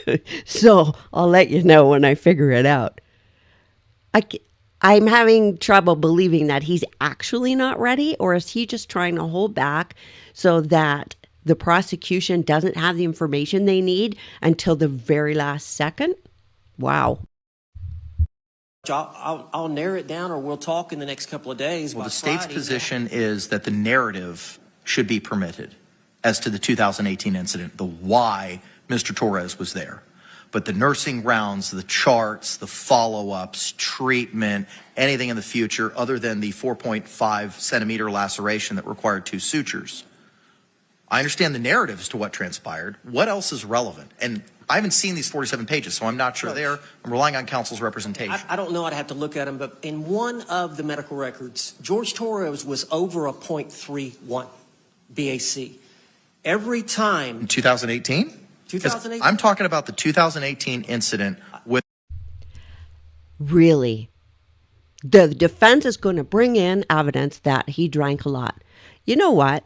Not everybody who drinks or whose blood alcohol level is over the legal limit, not all of those people are violent. Having your blood alcohol at a certain level does not equal violence. So what? So what? So they're really going to paint him in as bad of a light as they can, and they're going to use stereotypes to help that along. That's what it sounds like. With regard to the plate glass I have to window. look at the records. But there is other evidence in those records that's going to be relevant after she testifies. That's when she gets beaten, when he gets really drunk. Or that's when he does something violent or threatens to do something violent when he gets really drunk. In one of those incidences, he was over a .3. When he gets over a .2 to .3, that's when he gets angry. He's fine up until that point. We're going to establish that. I don't want to put on my defense today, but Judge, there is going to be relevance to more than just the narrative of those medical records. I'll narrow it down by Friday. That's the best I can do. Okay. you know, if she is now alleging that every time he drinks, he becomes, that's when there's the problem. Well, that raises other questions. If we could go back and look at all the body cam videos and all the history and everything else where they're drinking together, where she has never actually said, oh, this is the only time there's a problem. See, that is a very common statement by victims, is everything is fine until he drinks. And I've talked about alcohol being a disinhibitor, not a personality changer. If it's not in you, it's not coming out of you. So she's going to try and they're going to try and use that. And what about all the times she ran away? Like how she ran barefoot to Brian's. Instead of placating by drinking with him, why did she not run to Brian's then? If she's going to allege she knew something was coming. What about the 2017 incident, 487 pages, and those documents pertaining to the facial reconstruction and anything thereafter? What does that have to do with anything? Same thing. You know, it's going to be based on her testimony, and then the judge is going to have to make a decision about whether that's admissible based on her testimony about what happened. But what does the facial reconstruction, surgery, pre-surgery, post-surgery notes have anything to do with whether or not that incident actually took place? That's going to depend on Sarah Boone, depending on what her testimony is, and you'll have to find, based on that, whether or not that's relevant and probative to the case. That's not how motions in limine work. I don't know what else to tell you, Judge. She's going to have to testify, and then we'll make the arguments as to the admissibility of that. I'm struggling with understanding how I can understand BAC results. I can understand that based on Dr. Harper's deposition. I can understand the narrative as to why they were there. I don't know what are all in these records. What does nursing rounds or pre-op, post-op of facial reconstruction surgery have anything to do with an incident that purportedly took place on December 24th, 2017? How is it relevant? Some of those may not be. Some of the records may be relevant, depending on Sarah Boone's testimony about how what happened to him was tied to what he did to her. Okay. Anything else? Owens is just trying to make sure that he's keeping as many doors open for himself as possible. I'm concluding that's what he's doing. But I found it humorous when the judge said, that's not how motions in limine work. And Owens just goes, oh well, I don't know what to tell you. Like, he's just going to, what? I guess everything has to change because he came on the case late or something. That's it. Response.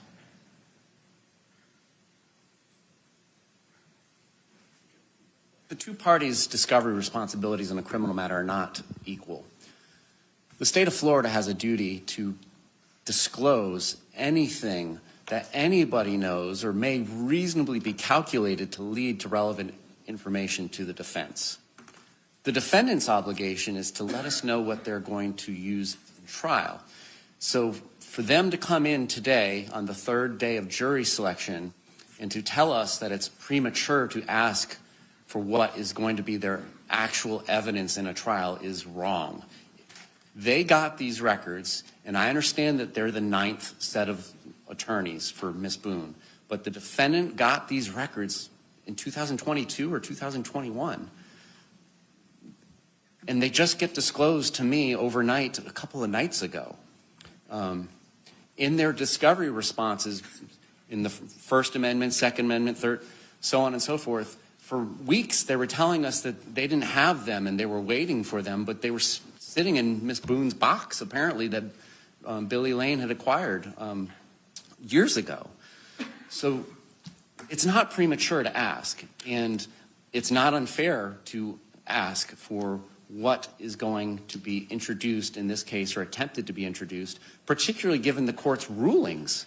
We had rulings from this court, I think you entered it August 5th or August 6th, setting forth a schedule for what are you both? And the state too, we both disclosed what are we actually introducing. The state has actually narrowed down the digital phone evidence from the defendant greatly to about 160 pages of the PDF from the thousands that it was, and handful and a few dozen pictures and videos. We have done everything we can to narrow it down. We're not asking for much here. We're not asking for much.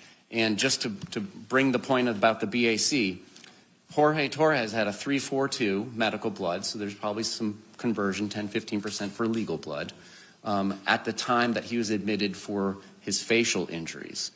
That would be a different picture than on the date of the plate glass window. On that date, again, I expect that the testimony from the defendant will be that he was the aggressor, the violent one, and his blood alcohol level would be relevant for the plate glass window one. But I'm struggling to understand what his BAC's relevance is if we're all at a family gathering at the Torres's and she says something that triggers one of his brothers to violently beat him nearly to death, what his BAC's relevance is on that particular occasion, unless her testimony is the decedent was being violent with her that day, and that's just not my understanding of how the deposition's read. So, Judge, we're not asking for much. I don't think Friday's sufficient. We're attaching jeopardy to this case as soon as we swear this panel in, hopefully tomorrow morning. Thank you. Did you catch that about these records that the defense has had for so long? Turns out they were in the boxes that Sarah Boone had. That's why the defense lawyers couldn't find them. Sarah Boone and her demands and her, she knows everything. She does it to herself yet again. And again, I just want to point out, because somebody said, oh, they don't believe that Torres's brother beat him up based on something Sarah said. Well, it's just come out again.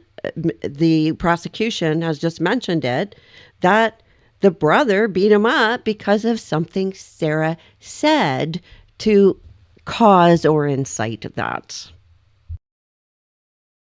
Thank you. All right. The court has reviewed the motion and has reviewed both the arguments. I'm struggling with the relevance on some of these things. So I'm going to grant the state's motion in part to the factual narratives as to why Mr. Torres was seeking treatment. That will be admissible. I'm going to overrule the state's objection with that, and I think they've conceded that that is relevant. Information regarding blood alcohol content in both the December 24, 2017 incident and the 2018 incident, I find potential relevance. So I'm going to overrule the state's objection with regard to those. However, the balance, I'm going to sustain the state's objection and grant their motion in limine unless there's evidence provided in the defense's case in chief that make these other documents relevant. Because at this point in time, it is unclear to me how the balance of other hospital records, nursing rounds, pre-op, post-op, the surgery itself from the 2017 incident are relevant to a fact of consequence, be it any of the material allegations the state needs to establish or any material allegations the defense needs to establish for the purposes of self-defense. I'm not foreclosing you, but there needs to be something for you to link these documents together for me. All right? Any clarification or questions with regard to the state's rule or the court's ruling? Defense. All right, thank you. That now takes us to the objections to the evidence. Give me a moment. We have the defendant's objections to state's digital exhibits filed October 15th. The state's state's response to defendant's fifth amended reciprocal discovery exhibit list filed also on October 15th. I have reviewed these. I'm a little bit of a loss in the state's response because I don't know what items 1, 2, et cetera are. It just identifies them. I'm not sure what it is that they are. It's tracking their fifth amended exhibit list. As I pointed out before, it got really confusing because as they added things, it would not go to the end of the list, it would get put into the middle of the list. So I started over, scrapped my first response to the first amended one, scrapped my second response to the second amended one, both of which were filed on September 27th in a timely manner. And this is why my paragraphs start with 0 in my response, because they have a paragraph 1A, and then they list the items, and I wanted to make it very easy and clear for the court to just be able to flip to what paragraph I'm talking about for each item tracking their fifth amended exhibit list.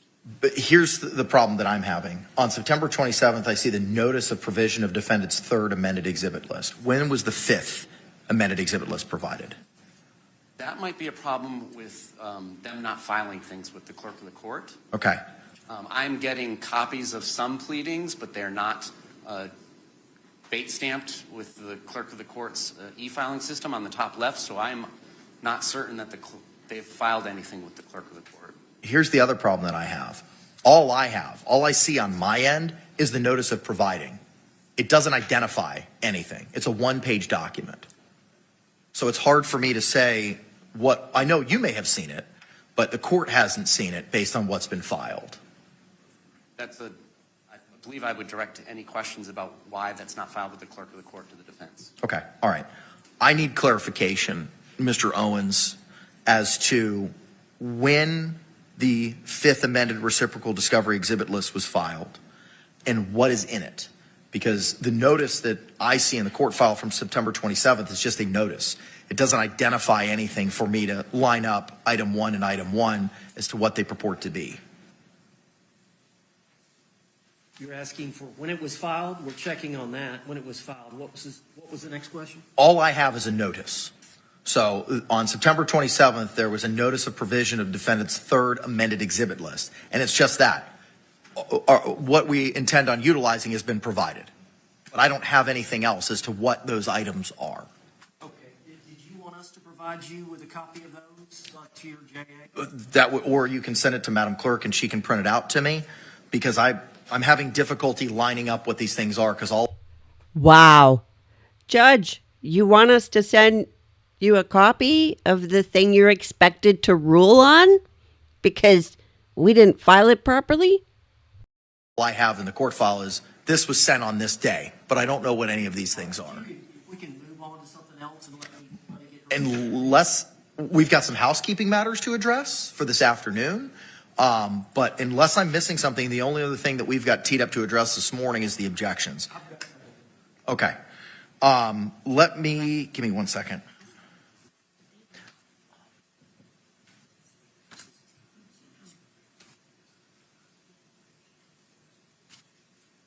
Okay. All right. I got an email this morning from Juror Services. Juror number 551. I don't recall from what panel. No, I'm sorry. Juror number 471, panel 3, seat 48. Tested positive for COVID, and Jury Services has instructed him not to return. Juror number 551. What was the first one? Sure. Juror number 471, panel 3. That would have been yesterday morning. Seat 48. I'm told this courtroom is small. Advised Jury Services this morning that he was not feeling well. After leaving the courthouse, he tested positive for COVID. I have instructed Jury Services to excuse him because we don't need that floating around. It was already floating around in that small room. Other juror 551, I don't have any other information as to what panel or seat. She took a COVID test and was negative. She is planning on reporting today. So due to the shrinking from 54 to 53, jury selection will take place here in 12 Alpha this afternoon as opposed to the 23rd floor. The deputies have already brought in additional chairs so that we can fit 53 people in here. That's the only other housekeeping matters that I have to address. So are there any housekeeping matters to address from the state before we address the objections issues? Is it wise to not utilize that expanded space when two of these panels, or at least one of these panels, has already been exposed to COVID up in the 23rd floor? Would it not be wise to use the bigger space in 23 since one of our panels has already potentially been exposed to COVID, as opposed to packing everybody in like sardines? Response. I don't know the layout of 23, so. Can you all approach just for a second? Well, that's interesting. I think we're a little behind, so I'm going to try and fast forward past the pause, if that's all right. Ooh. Okay, I'll just let it run. So, All right, court's going to take a 15-minute recess to address jury selection location this afternoon, and to give the defense the opportunity to provide the okay. So I fast forwarded. Whoops. So, lucky for us, we just got to skip over a number of these. Ooh. We skipped over 14 minutes and 37 seconds of the break. Yeah. So that was going to be during trial when we live stream the trial, because we stop and I make comments that enables us to skip past the boring bits and the breaks. So I'm going to check out the chat while we're waiting for them to come back, because, you know, the defense doesn't have what they need. I'm going to switch screens here for a second so I can see chat better. Ooh, you're flying.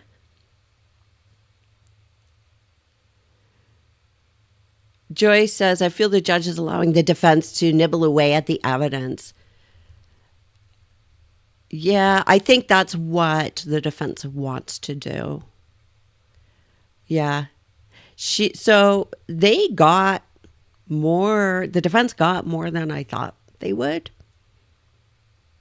But, you know, they can't argue later that the judge was too mean to them.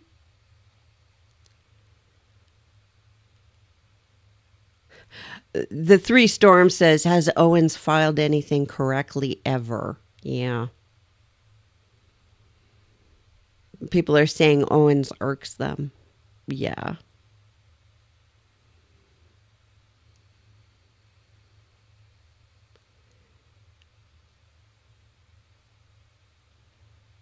Yeah.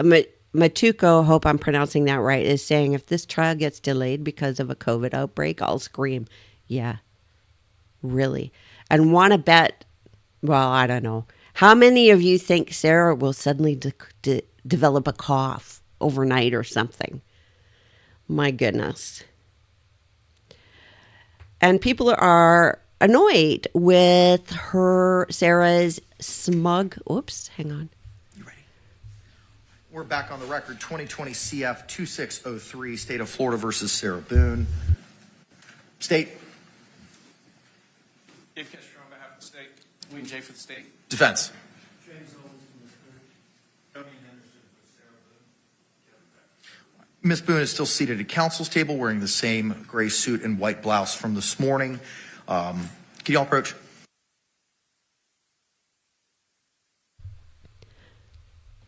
How many of you think that Sarah is going to develop a cough overnight?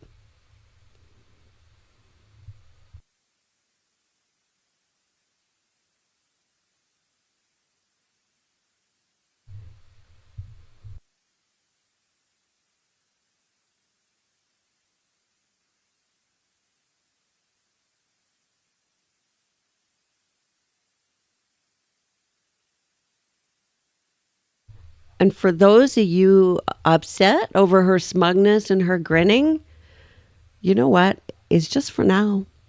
It's not going to be like that forever.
I'm babbling away when I'm on mute. I bet you what she's writing while her scribbling is, how it's not her fault and what arguments she wants the lawyer to make.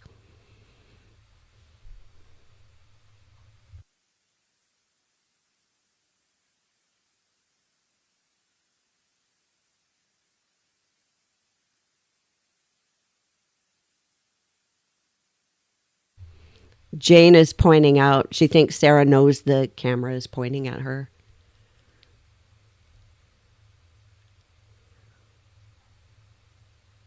Squid says, every time I get stressed out about the outcome of the case, I think about the suitcase video. That's going to do it.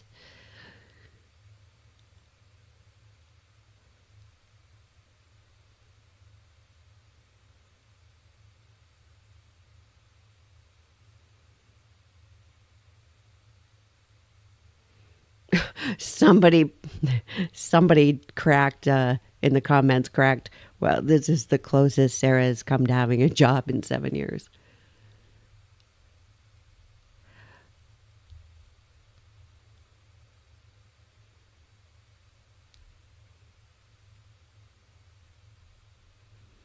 I think she might be shuffling papers. Some people think that she is doing that to look important. I think she might be doing that to distract herself because she doesn't know what else to do. It might help prevent her from, fidgeting or bouncing her leg or doing something like that.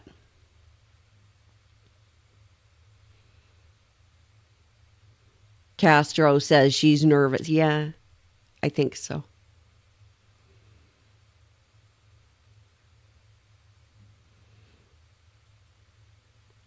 Emmanuel says 1 Pop-Tart. And I don't know exactly what that comment is in reference to if you were responding to somebody else in the chat. But I wish I could come up with little pictures of Pop-Tarts and just flash them on this screen once in a while.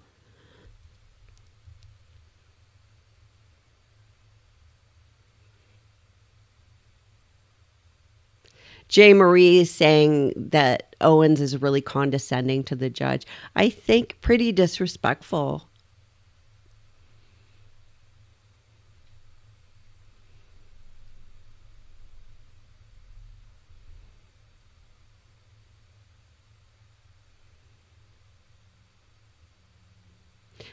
Kristen said... Court's going to step out for 1 second, and then you can email that exhibit list to Madam Clerk, and then we can go from there. Thank you.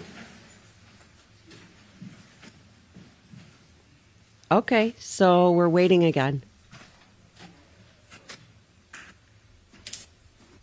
Somebody said Sarah's a crayon short of a box or something like that. And someone else, a French fry short of a Happy Meal.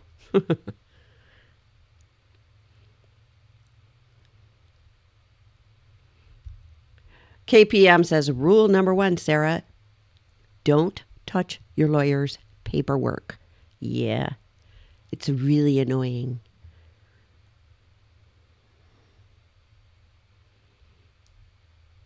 Sally asks, who even eats Pop-Tarts anyway? I don't know. I think people do.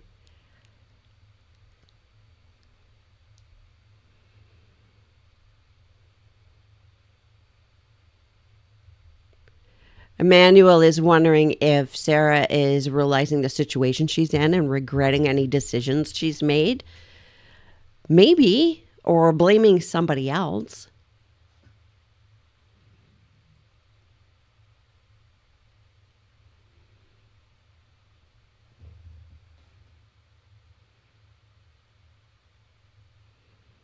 Barnabas, I think Pop-Tarts aren't good for you, but they do taste good. Kristen, if Owen gets Sarah out of this, he needs to be dubbed the most brilliant lawyer of all time. Or I don't know. The detective says she is definitely running this case. I think she is.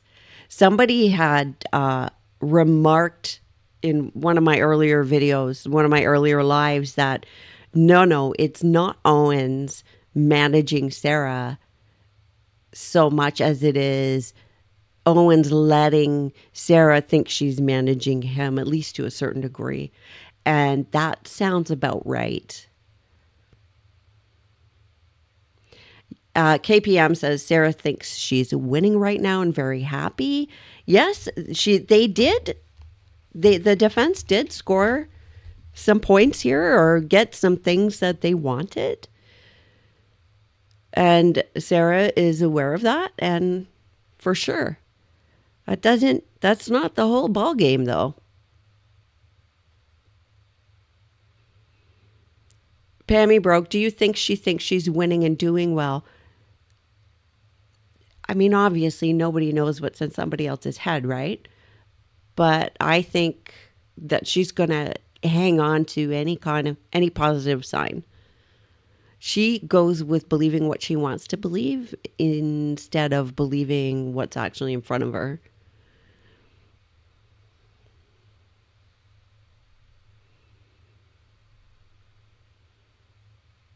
Christy says a smirk on Sarah's face when they allowed George's medical records to come in made me mad. Yeah.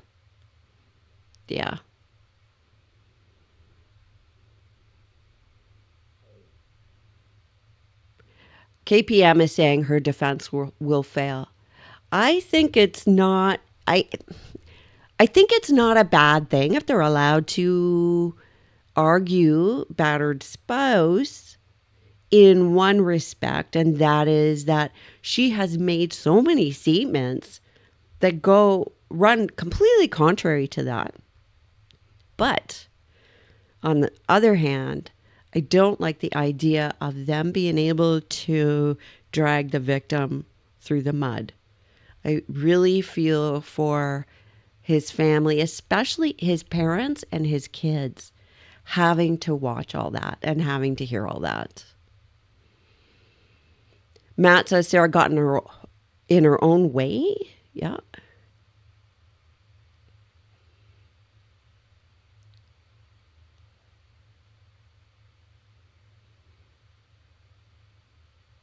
Yeah, the jury is going to see the interrogation video. I hope.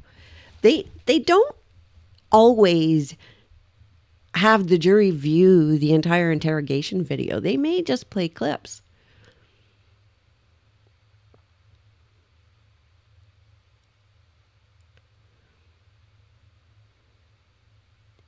Lizzie says, I think she'll regret that she used that defense. Mr. J is prepared to fight back, I think. Yeah, I think so. Nala Stole the Spoon. Great name. Says the evidence will prove her wrong. Yep. Addie says she believes what she wants. Yeah. She thinks she's been living in Versailles instead of jail. I'm sure of it. Kim, I hope they can play the body cam videos. It shows how they called the police a lot. So why not this night? I wonder if the defense is going to try to use simply the reports instead of the body cam as well. Because if you just read the police reports, it looks really bad. It looks really bad for Mr. Torres. It paints him in a light. If you see the body cam, though, it's a completely different thing. So I hope if the defense uses those reports that the prosecution insists that the jury view the body cams. I hope. But, they only have 3 weeks for this trial. So it's actually going to be less than 3 weeks that they have to actually argue. So I don't know if the judge will push them to move things along.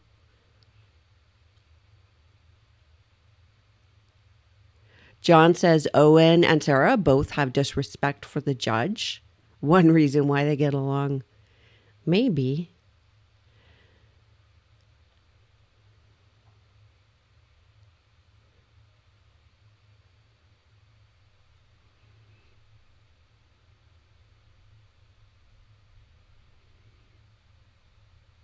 That we've only seen Sarah's side of the body cam. George's parts could paint a different picture.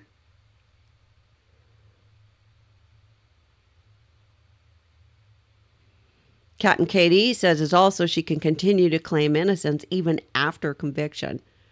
Of that, I'm sure. Yeah.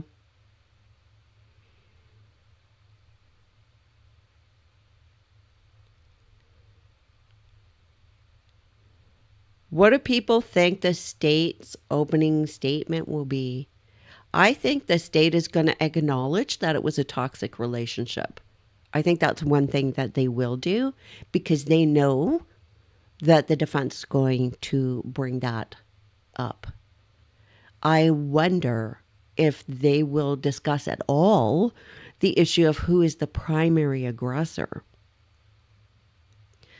They will, I think, also point out that in confining Mr. Torres, the things that Sarah did, they were felonies in themselves as well. Also, that she has so many different stories.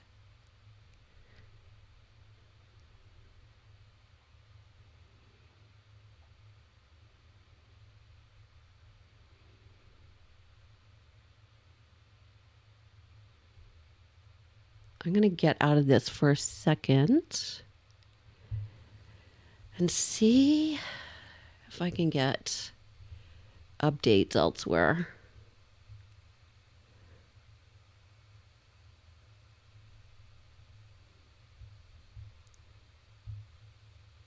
So we're still waiting for the judge has left the room. We are still waiting for the judge to come back. Because Owens has to send him the thing that he has to rule on.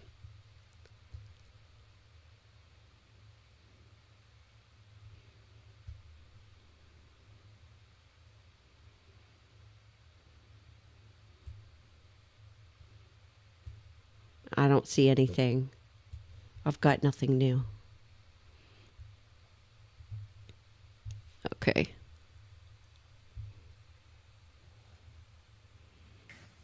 All right, we're back on the record, 2020 CF 2603, State of Florida versus Sarah Boone. State, you can get appearances. William J. for the state. Defense. James Owens for Ms. Boone. Tommy Henderson for Ms. Boone. All right, thank you. Ms. Boone is still seated at counsel's table with the same clothing from this morning. All right, I've been provided by Madam Clerk defendant's fifth amended reciprocal discovery exhibit list. I haven't had the opportunity to review it yet, but it is in my hands. Let's start with the defendant's objections to state's digital exhibits.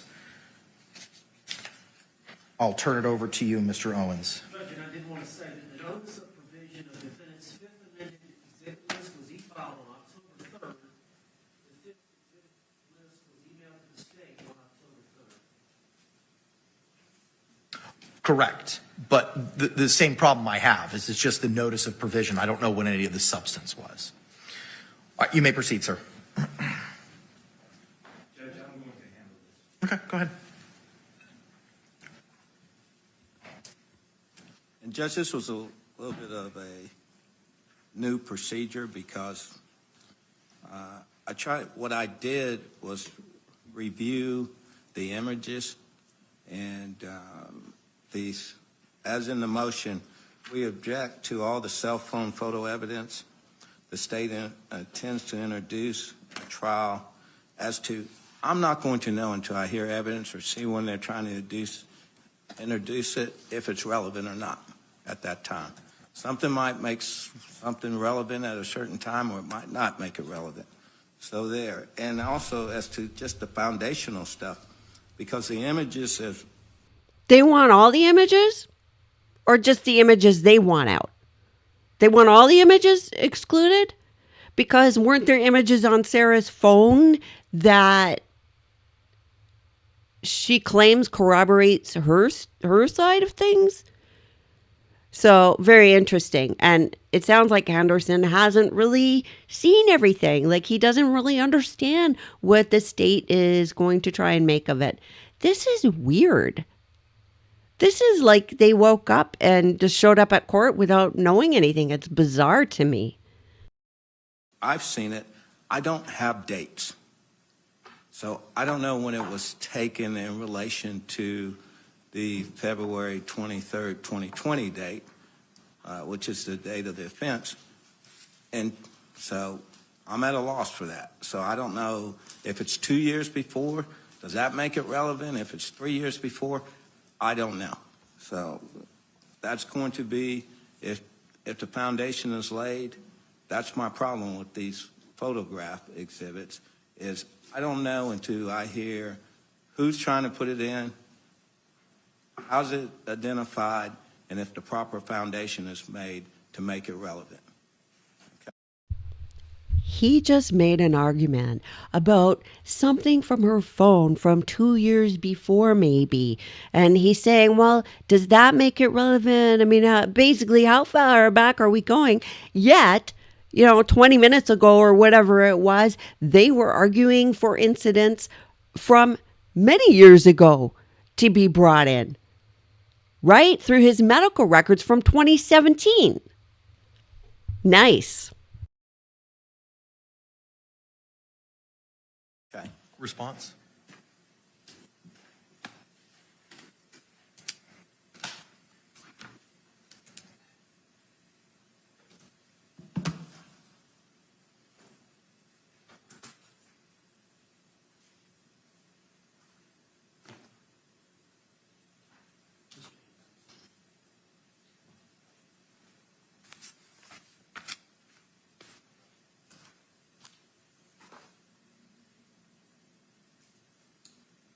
Is this going to be considered a separate hearing for the record?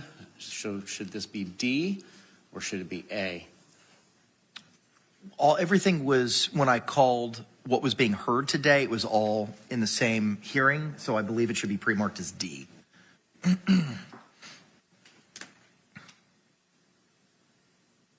What I'm having Madam Clerk mark as D for identification for purposes of this hearing is what has been provided to the defense as the very narrowed down portion of the phone extraction carve-out. What it has is and we were even so specific that we labeled one part of the PDF case-in-chief pages, of which there are 59. We labeled rebuttal pages, of which there are 108. Attachments that go to the case-in-chief timeline.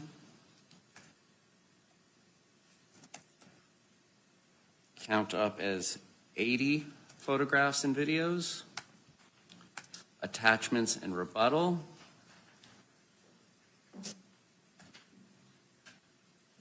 Count up as 147 photographs and videos. There is metadata that comes with all those files. So there is a date stamp and time stamp on each of those files. For instance, 12/25/2019, 1:10 p.m. Another one might be 10/26/2019, 6:06 p.m. They all have file names. Providing context would be the PDF outlook or PDF outline of. You know what this sounds like? It sounds like the prosecution organized all the files and everything for the defense and gave it to them. And I don't know why they're arguing about this, really.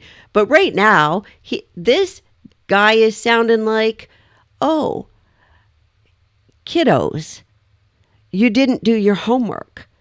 I even gave you the answers for your homework. Look, they're in the back of the book. And if you needed help, that help is available. The bottom line is you didn't do your homework, and now you want to argue about it. The phone extraction, of which the state will now move into evidence so that the court consider this as states 4 for the purposes of these hearings. Any objection to what was pre-marked as D? All right, that will received without objection as states 4. So just to give the court an example,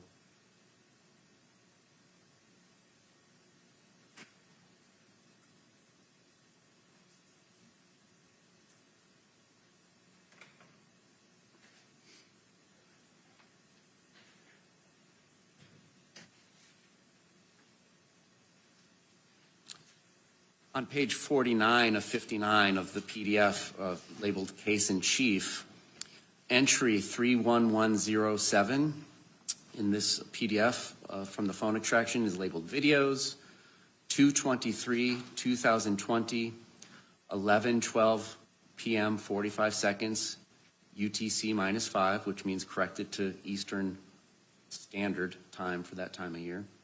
And it's image_1062.mov.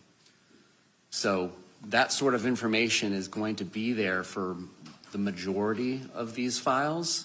The ones that end up getting recovered from unallocated deleted space are sometimes not going to be there. But there will be contextual clues as to their relevance. The court will be able to see that.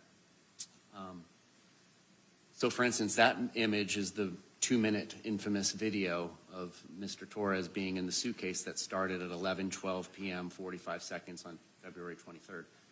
So there is context that can be used both on the metadata that's in the file when you list these files by details instead of by icon, and then within the timeline. And what we have carved out is the case in chief timeline has a conversation that begins on Christmas of 2019, and it starts with Mo, presumably the decedent's brother, having a conversation with Sarah Boone, the owner of the phone, and it culminates in hide and seek, I shall. That's the context of that conversation on December 25th. Then it goes down to conversation that's going on January 12th into the 13th of January of 2020, culminates in a text from the owner of the phone saying, "And bless you and all of you too, I'll get capitals rid of him." So that's the context of those portions of our case in chief PDF. And then there's just the timeline that starts with February 23rd, 2020 at 8:35 in the morning and goes through the entire day to give context of what is going on with her on the phone. Is she using it? When is she presumably awake? That's the context of that file. The rebuttal file, which is, again, 108 pages. It starts, and it basically involves with conversations with or about the decedent, conversations with his family, which I anticipate the defendant is going to testify she was terrified of and there was problems with all the time. It's going to give some context to those things. It mentions when they became a relationship on Facebook of March 8th of 2018 to give context as to when perhaps this relationship started or not. And then there's a timeline that starts from May 21st, 2019, that is filled with conversations about and with the decedent. At that point in time, he had his own phone, and then at some point he doesn't. And the discussions and the arguments between him and the family with the defendant.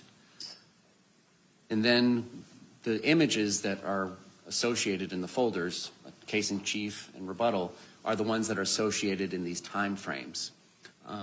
I have cleared out the vast majority of them. The vast majority of them were just icons and things that belong to games and nonsense.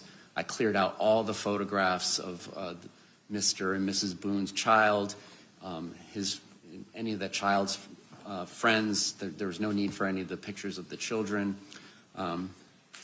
It's mostly photographs of the decedent and the defendant, but there's also just pictures of art and them going out because it gives context. You know, if she's in the middle of an argument, for instance, with the family, you know, one might expect there to be pictures of injuries. Instead, there's pictures of art.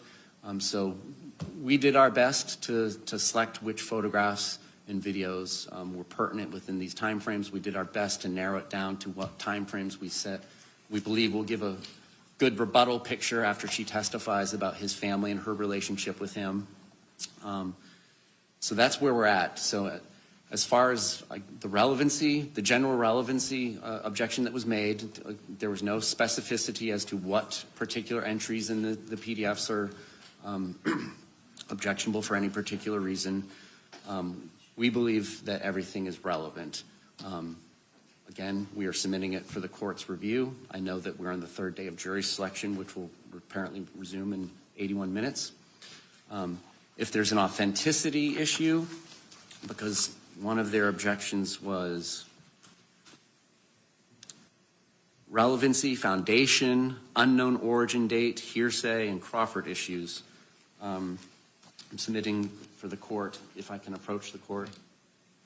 Gilbert versus State, 324 Southern 3rd, 598 from the 2nd District Court of Appeal, decided in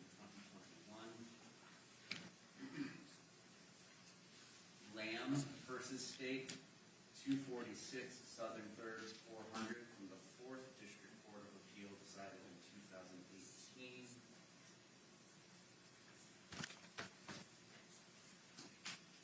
Gale, G-A-Y-L-E versus State, 216 Southern 3rd, 656, 4th District Court of Appeal case as well from 2017. The basics of these three cases are just a very low bar for authenticity. As Professor Earhart from Florida State University would tell us, authenticity is a very low bar for the court. It is generally considered a matter of weight for the trier of fact.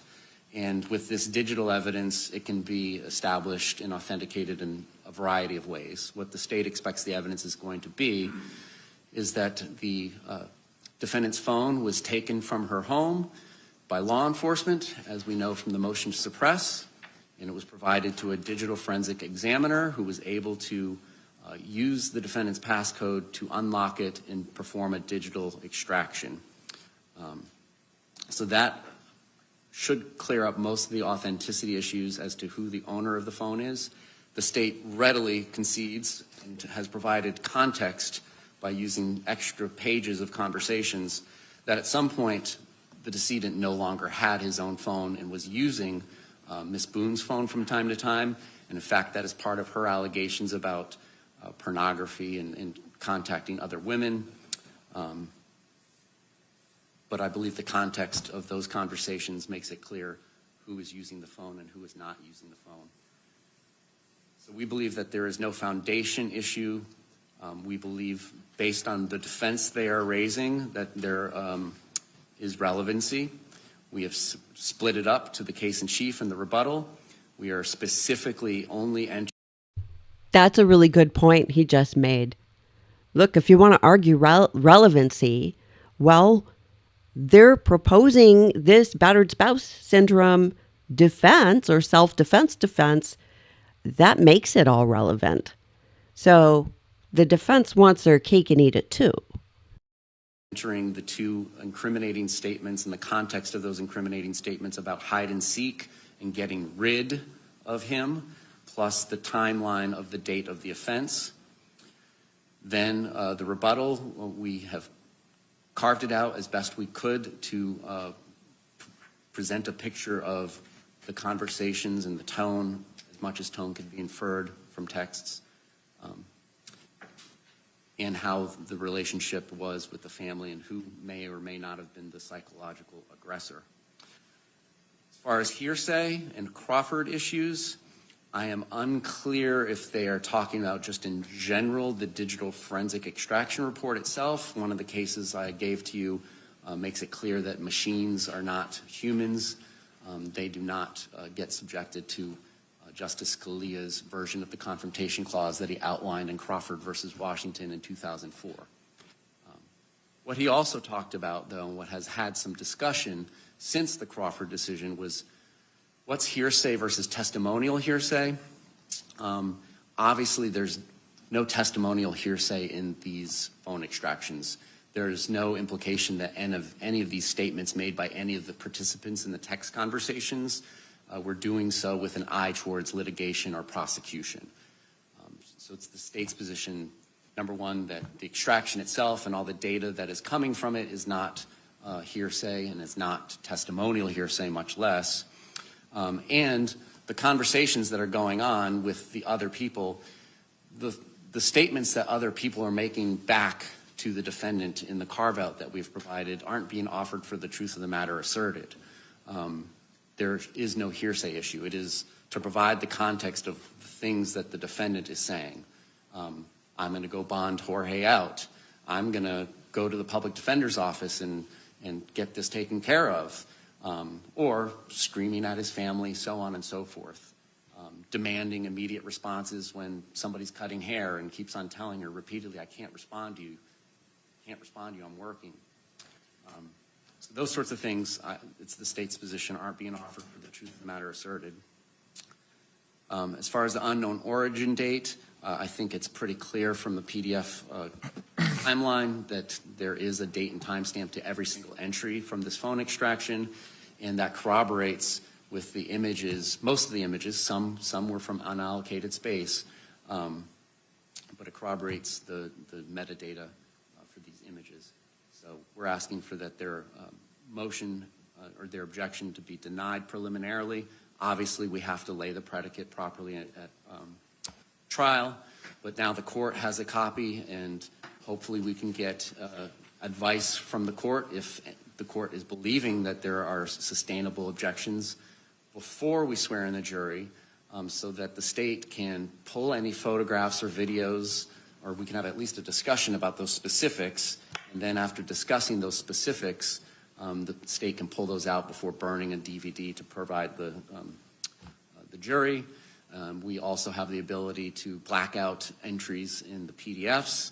Again, no specific objections were made, so it would be our position that they're waived. There was a generalized objection, but so that we're not doing this when the jury is out. Trial is busy enough. Trial is tedious enough. I like that, what he just did there. The defense gave a generalized objection, not specific ones. So I'm going to just take that to mean that the specific ones are waived. That's perfect. To not be conducting discovery and doing redactions during the nights and mornings of trial. Thank you. Response.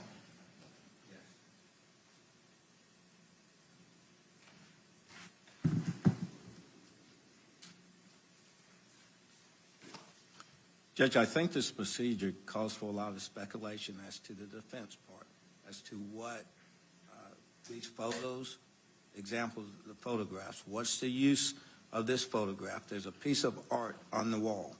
I don't know how that's relevant to the case. So without knowing how it's relevant and what their theory is of it being relevant, I have to form the objection. I don't think this is relevant. What's your response to the lack of specificity? That these are just boilerplate objections to all photographs, all video? Yes. Judge, I object because I didn't do my homework. We just want you to just do what we want. Well, they're not to all photographs and all videos. There are things that we list. It is an objection to all cell phone photo evidence the state intends to introduce. Correct. It is objections to all cell phone video evidence the state intends to introduce. Because at this point in time, Judge, I can't tell you what the independent objection would be. I don't know how it fits into their theory of the case. That's cause for me to speculate how it fits into their theory of the case. How can I do that? If they show you a picture, like a picture of artwork, all right, I don't know how that's relevant to this case. Or a conversation that takes place between two other people. At the time, I don't know how it's relevant to the case. So what am I supposed to say? No objection to it? And then am I later barred from objecting to it when I don't think it fits, so they hadn't laid the foundation to get it in? It's putting the cart before the horse. That pertains to the rebuttal evidence. What about the evidence that was outlined that the state intends on using in its case in chief? That's it, Judge. How do I know they are going to be able to lay the proper foundation for that evidence? How do I know? That's the thing How do you know?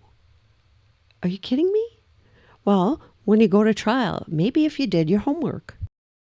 I think the procedure goes like this. Yeah, I could be wrong, but I don't think so. The procedure goes like this. The state has a piece of evidence. They have that evidence identified to someone. All right? They get it marked as an exhibit. Okay, at a certain point in time, the state asks if we'd like to introduce exhibit number 1 into evidence. Defense, either objection or no objection at that time. I've heard the witness who've identified it. I know what it is at that time, and I have some relationship to it at that time to make the proper objection. Is he arguing for the state again? Because what he's describing is the correct way that things go. So why then did the defense were the ones who objected to this. So he's actually arguing against himself. This is bizarre. Just getting a picture now, and I'm supposed to say no objection? I don't know what they're using it for. Guess what, Judge? The videos of the suitcase, we didn't object to those. Do you know why? It was clear. I know when it was, and I know the purpose of using it. But when you have animate objects on the wall or pictures of individuals, and in this case, But what I'm reading, it sounds like you're objecting to those. All cell phone video evidence that the state intends to introduce. Correct. Sounds like it covers the suitcase video to me. All No, it means doesn't. all. The suitcase video is listed in in the things that we don't object to. I don't know that. I have image _ 0954. I don't know what that is. Image _ 0980. I don't know what that is. Okay. I'm just looking at the words on the paper. How does it need to be done, Judge? Well, what the state is asking for is a preliminary ruling on these objections. How do you have a preliminary ruling on an objection when the foundation or anything has not been laid in court? Then how do you make the objection in the first place that requires the preliminary ruling? Wow. For evidence being omitted. State conceded they need to lay the appropriate foundation. Well, It's part of their argument. okay. So I'm not going to address foundation. If they're able to establish it is what it purports to be under the case law, under 90.901 and everything else, I mean, he's right. It's a low bar for what admissibility is. And I have no problem with that. Okay. I have no problem with that part, Judge. The thing that I'm saying is I want to make sure, because I didn't object to something on here, it waives my right to object to it later. Okay. That's what this sounds like. Sorry. So this sounds like the lawyer saying, look, I haven't seen everything. And I'm sure in the back of his mind, he's thinking, and the client lies to her teeth, right? So I don't know how this is going to go. I don't know what's going to happen in spite of any best laid plans. So I'm just going to object to everything to preserve the record because you never know. That's hilarious. Like to me, it sounds like this is a situation. Well, Mr. Henderson, you didn't object to this on the state's list of exhibits. You did not object to it. You can't object to it now. I don't think that's fundamentally correct. So I don't know what part I'm missing. Anything else, sir? Well, yes, Judge, I would like, because I know it's a different jurisdiction. People do things differently, okay? 30 years, I've never had to do this in a criminal case. Okay? Part of the reason the court issued the order back in August is at that point in time, Ms. Boone was representing herself pro se. And we need to establish deadlines to prevent any ambush or last minute issues. Then you all parachuted in on August the 30th. Yes. There was no order. There was no request to vacate any of those deadlines. So those deadlines were still in full force and effect. Yes, sir. But the reason behind that was because Ms. Boone at that time was representing herself pro se, and to avoid issues at trial, the court had set a schedule for when certain objections needed to be provided. And I understand your position. I don't want to be in a position where I'm deemed to have waived anything. I get it. But the state's proffer seems to have established some level of relevancy for these things. And as we well know, the bar for relevancy is very, very low. As to foundation, I agree with you. And the state concedes that point. They need to establish the appropriate foundation.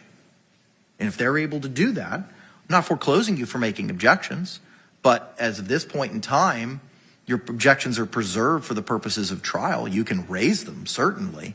But at this point in time, based on the state's proffer of what they intend to use and why they intend to use it, I'm going to find that it's relevant and not repetitive. Judge, at this point in time, as a pretrial ruling that doesn't waive my right to object to something as they're trying to admit it based on relevancy, foundation, or any of those things, then I don't have a problem with that. What my concern was, the way this looked like to me, if I didn't make an objection to it at this time for this, I am waiving it at trial. I understand. Okay, so I shouldn't laugh at him so hard. I do understand kind of where he's coming from. This jurisdiction is new to him. And I know from having to travel to different jurisdictions that the way they do things is different. So he may be just trying to cover his butt. And, you know, it's better to look like an idiot and avoid totally, like, irreparably damaging your case or shutting the door on yourself. So, yeah, I kind of get it, but wow. Any clarifications or questions with regard to the court's ruling? We're just, I believe we're trying to treat this like a video interview redaction issue. Like, it takes time to go back and pull out pictures and pull out videos or black out lines or remove pages. That's all we're trying to do is do that today. I don't know what the defense expects to be different at trial, what more information they're going to learn from the digital evidence. I mean, the foundation for this evidence is going to be the law enforcement officer that took the phone that is pictured in the CSI photos out of Miss Boone's apartment. It's right on the nightstand next to the suitcase. And then that person's going to have to testify, well, I gave it to Junella Wadden.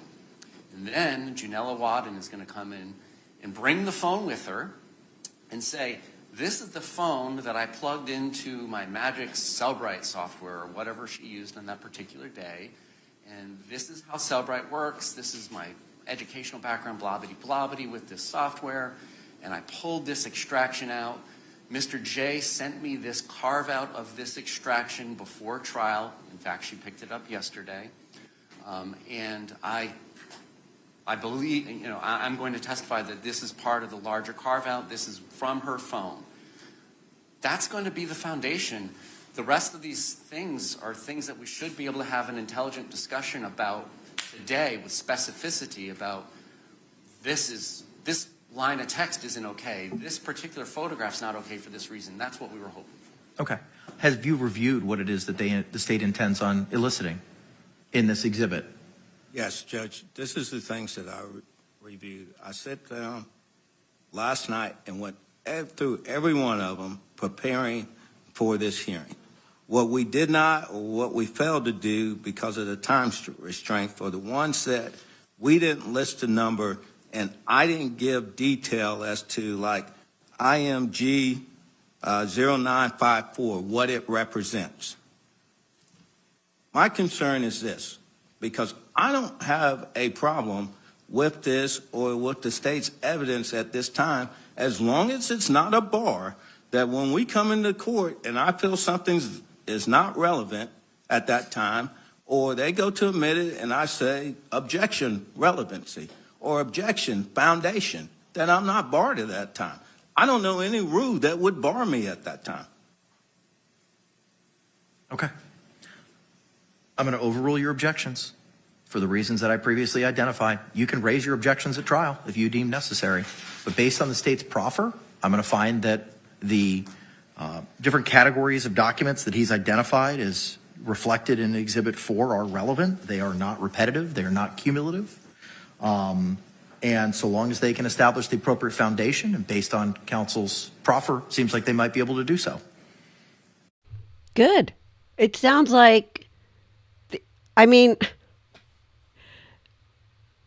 isn't that the way it goes in court? Even if they gave the defense all this evidence, all this discovery, if they don't set the foundation at trial, then the defense can object.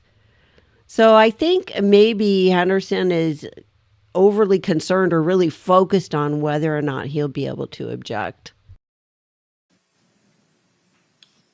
Any questions, sir? Now, I just want to add something for the record. Yes, sir. The state during its proffer said there were no photos of the child. That's not correct. There are photos of the child. That are being sought into evidence? Yes, Your Honor. State? Response, if any?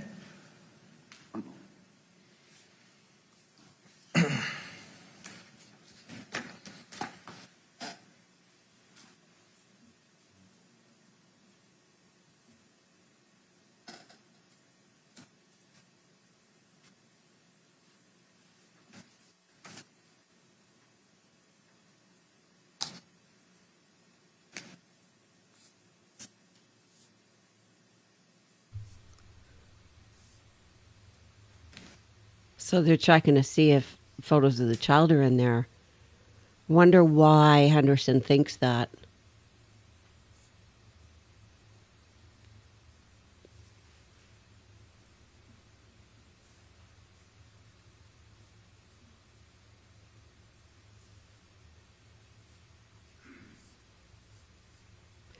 Kim says maybe the one of her son in a suitcase. I wondered that, but I think that would have been obvious for the prosecution. They wouldn't be searching now.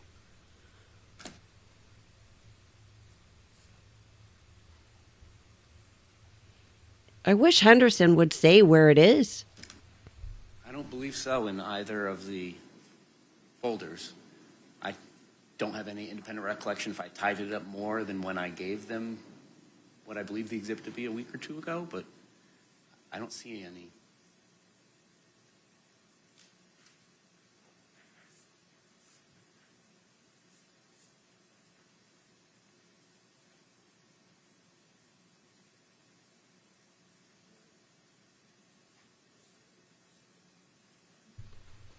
Why doesn't Henderson just point to where it is? Right?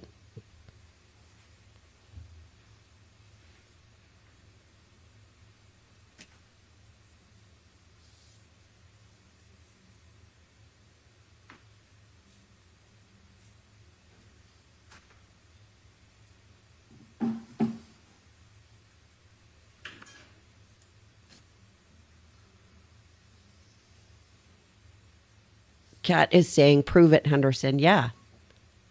Yeah, where is it? Good morning, Alaska.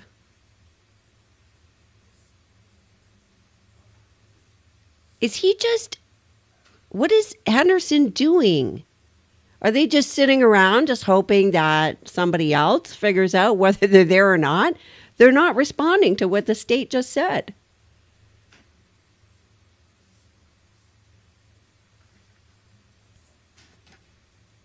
Criminal Mind says maybe Sarah whispered something to Henderson and he said it. I don't know.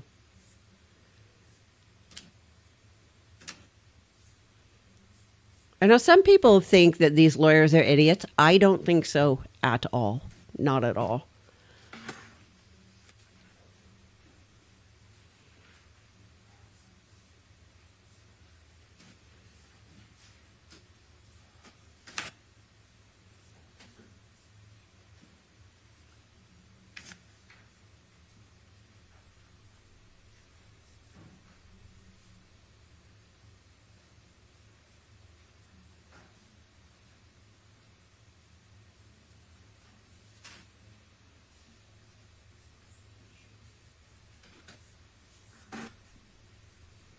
Oh, maybe they're finding it.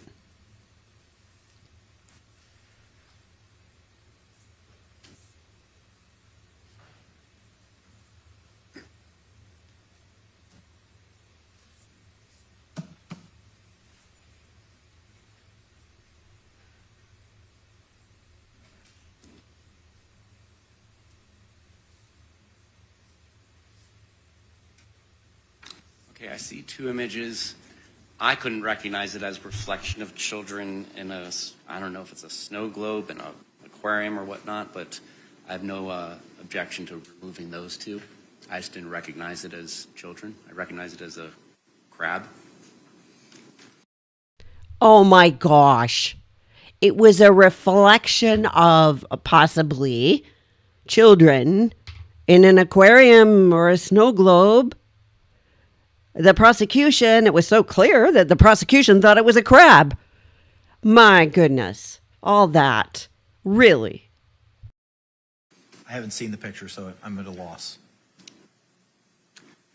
Well, I'm sorry, it's an Judge. extraordinary file name, but I'm going to remove those two exhibits that they're I talking take care of that issue for you, sir. That takes care of that issue, Judge. Okay. But the point that I'm trying to make with that and why I raised it is that there are going to be certain things that I'm not going to know into what is the purpose of it as far as how is it relevant now. Okay, so now Henderson is up there beating a dead horse. Is that phrase politically incorrect now? Anyway, the judge has addressed this. Henderson's just repeating himself. Why? Why? Does he not think he's understood? They can make a proffer. I understand they can make a proffer, but their proffer isn't evidence. Once it goes up, the witness is in all, and the court has told me that I don't waive my objection, so I understand the court's ruling. Okay. All right, thank you very much. Yes. Anything else with regard to the defendant's objections to state's digital exhibits, Mr. Henderson? No, Your Honor. Okay. Moving now to the defendant's fifth amended reciprocal discovery exhibit list and the state's objections to same. There are some for which the state has no objections. Those need not be addressed.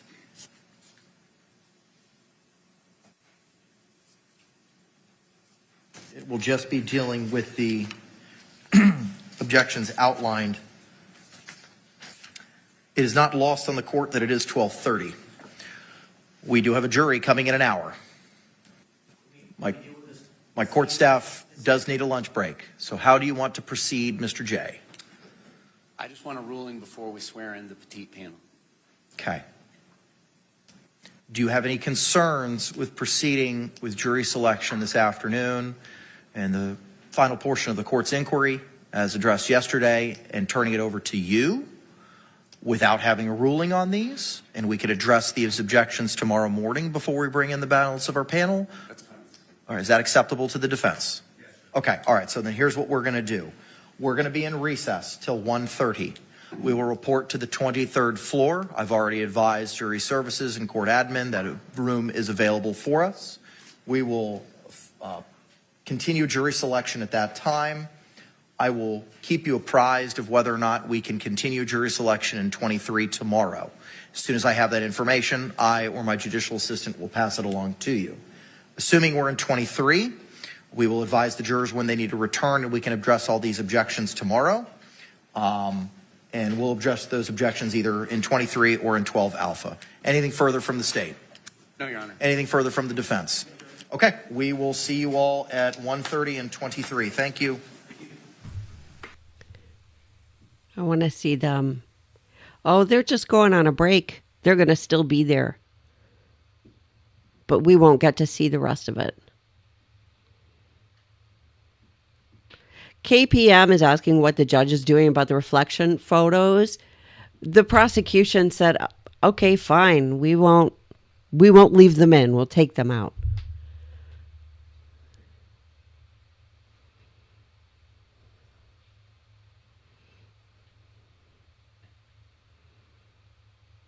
So Much Endeavors is saying this is going to be a long trial. Yeah.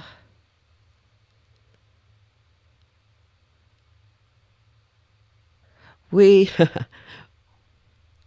I know of a justice of the peace. Everybody called him Three Pete because he repeated himself 3 times for everything he said.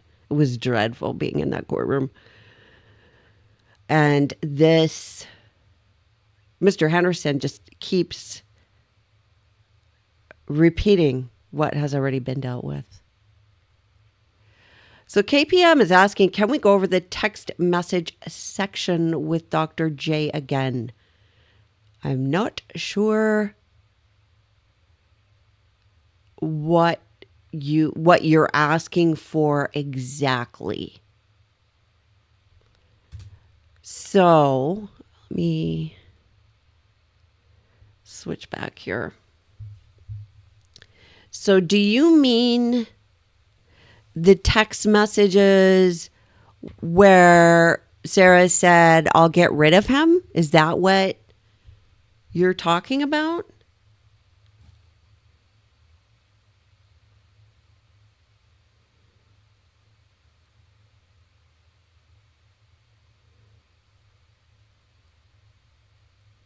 So, okay.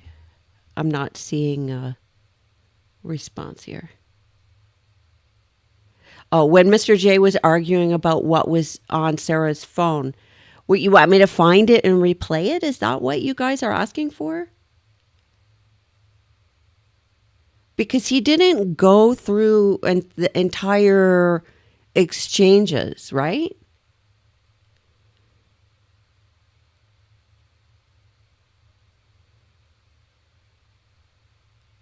So,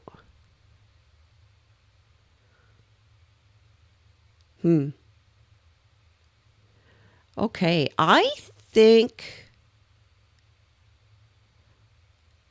I don't know whether people want me to go back on this or not. I don't know if I can find it again. Let's see.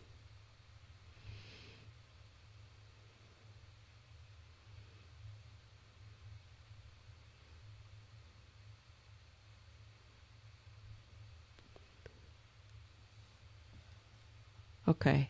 I will, let me see if this is it. Hang on. Photographs and videos.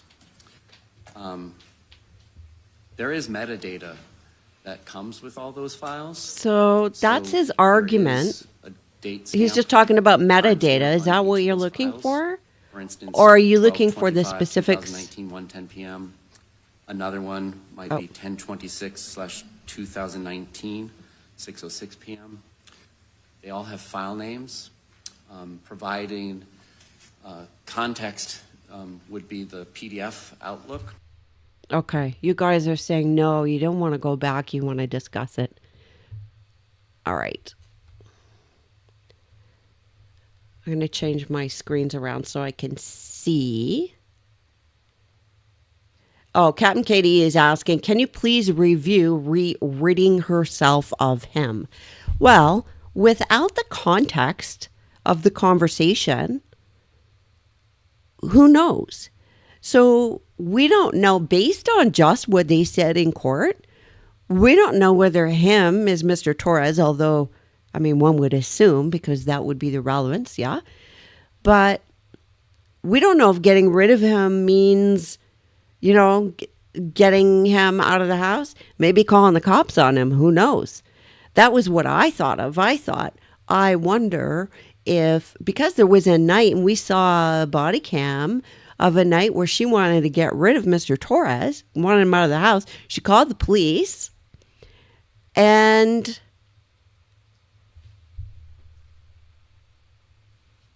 oh, weird. Sorry, my computer just did something really bizarre. So she called the police and then at the end of all that interaction said, oh, why can't, can I have a friend over? So maybe it was that. Maybe it was getting rid of him in some other context. So who knows, right?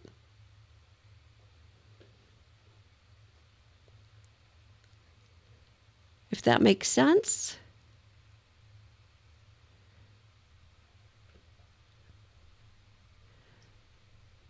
I think we're just going to have to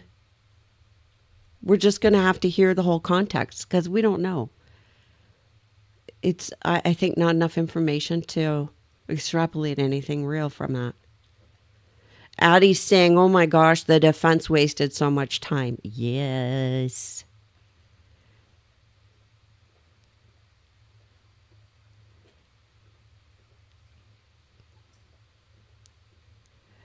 Mad Mystic is saying, I guarantee you she was talking to his family crazy as hell on that phone, but tells anyone who will listen that she was so afraid of them. Oh, yeah, her narrative suits her.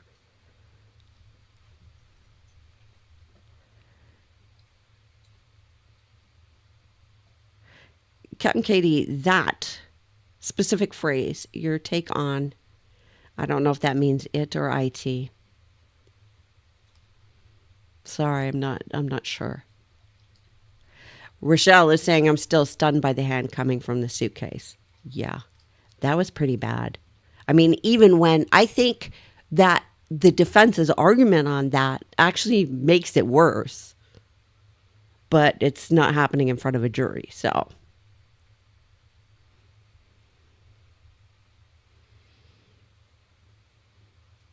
Lizzie thinks the trial will go through Christmas. It better not. Carla, I feel like evil won today. No. Nope.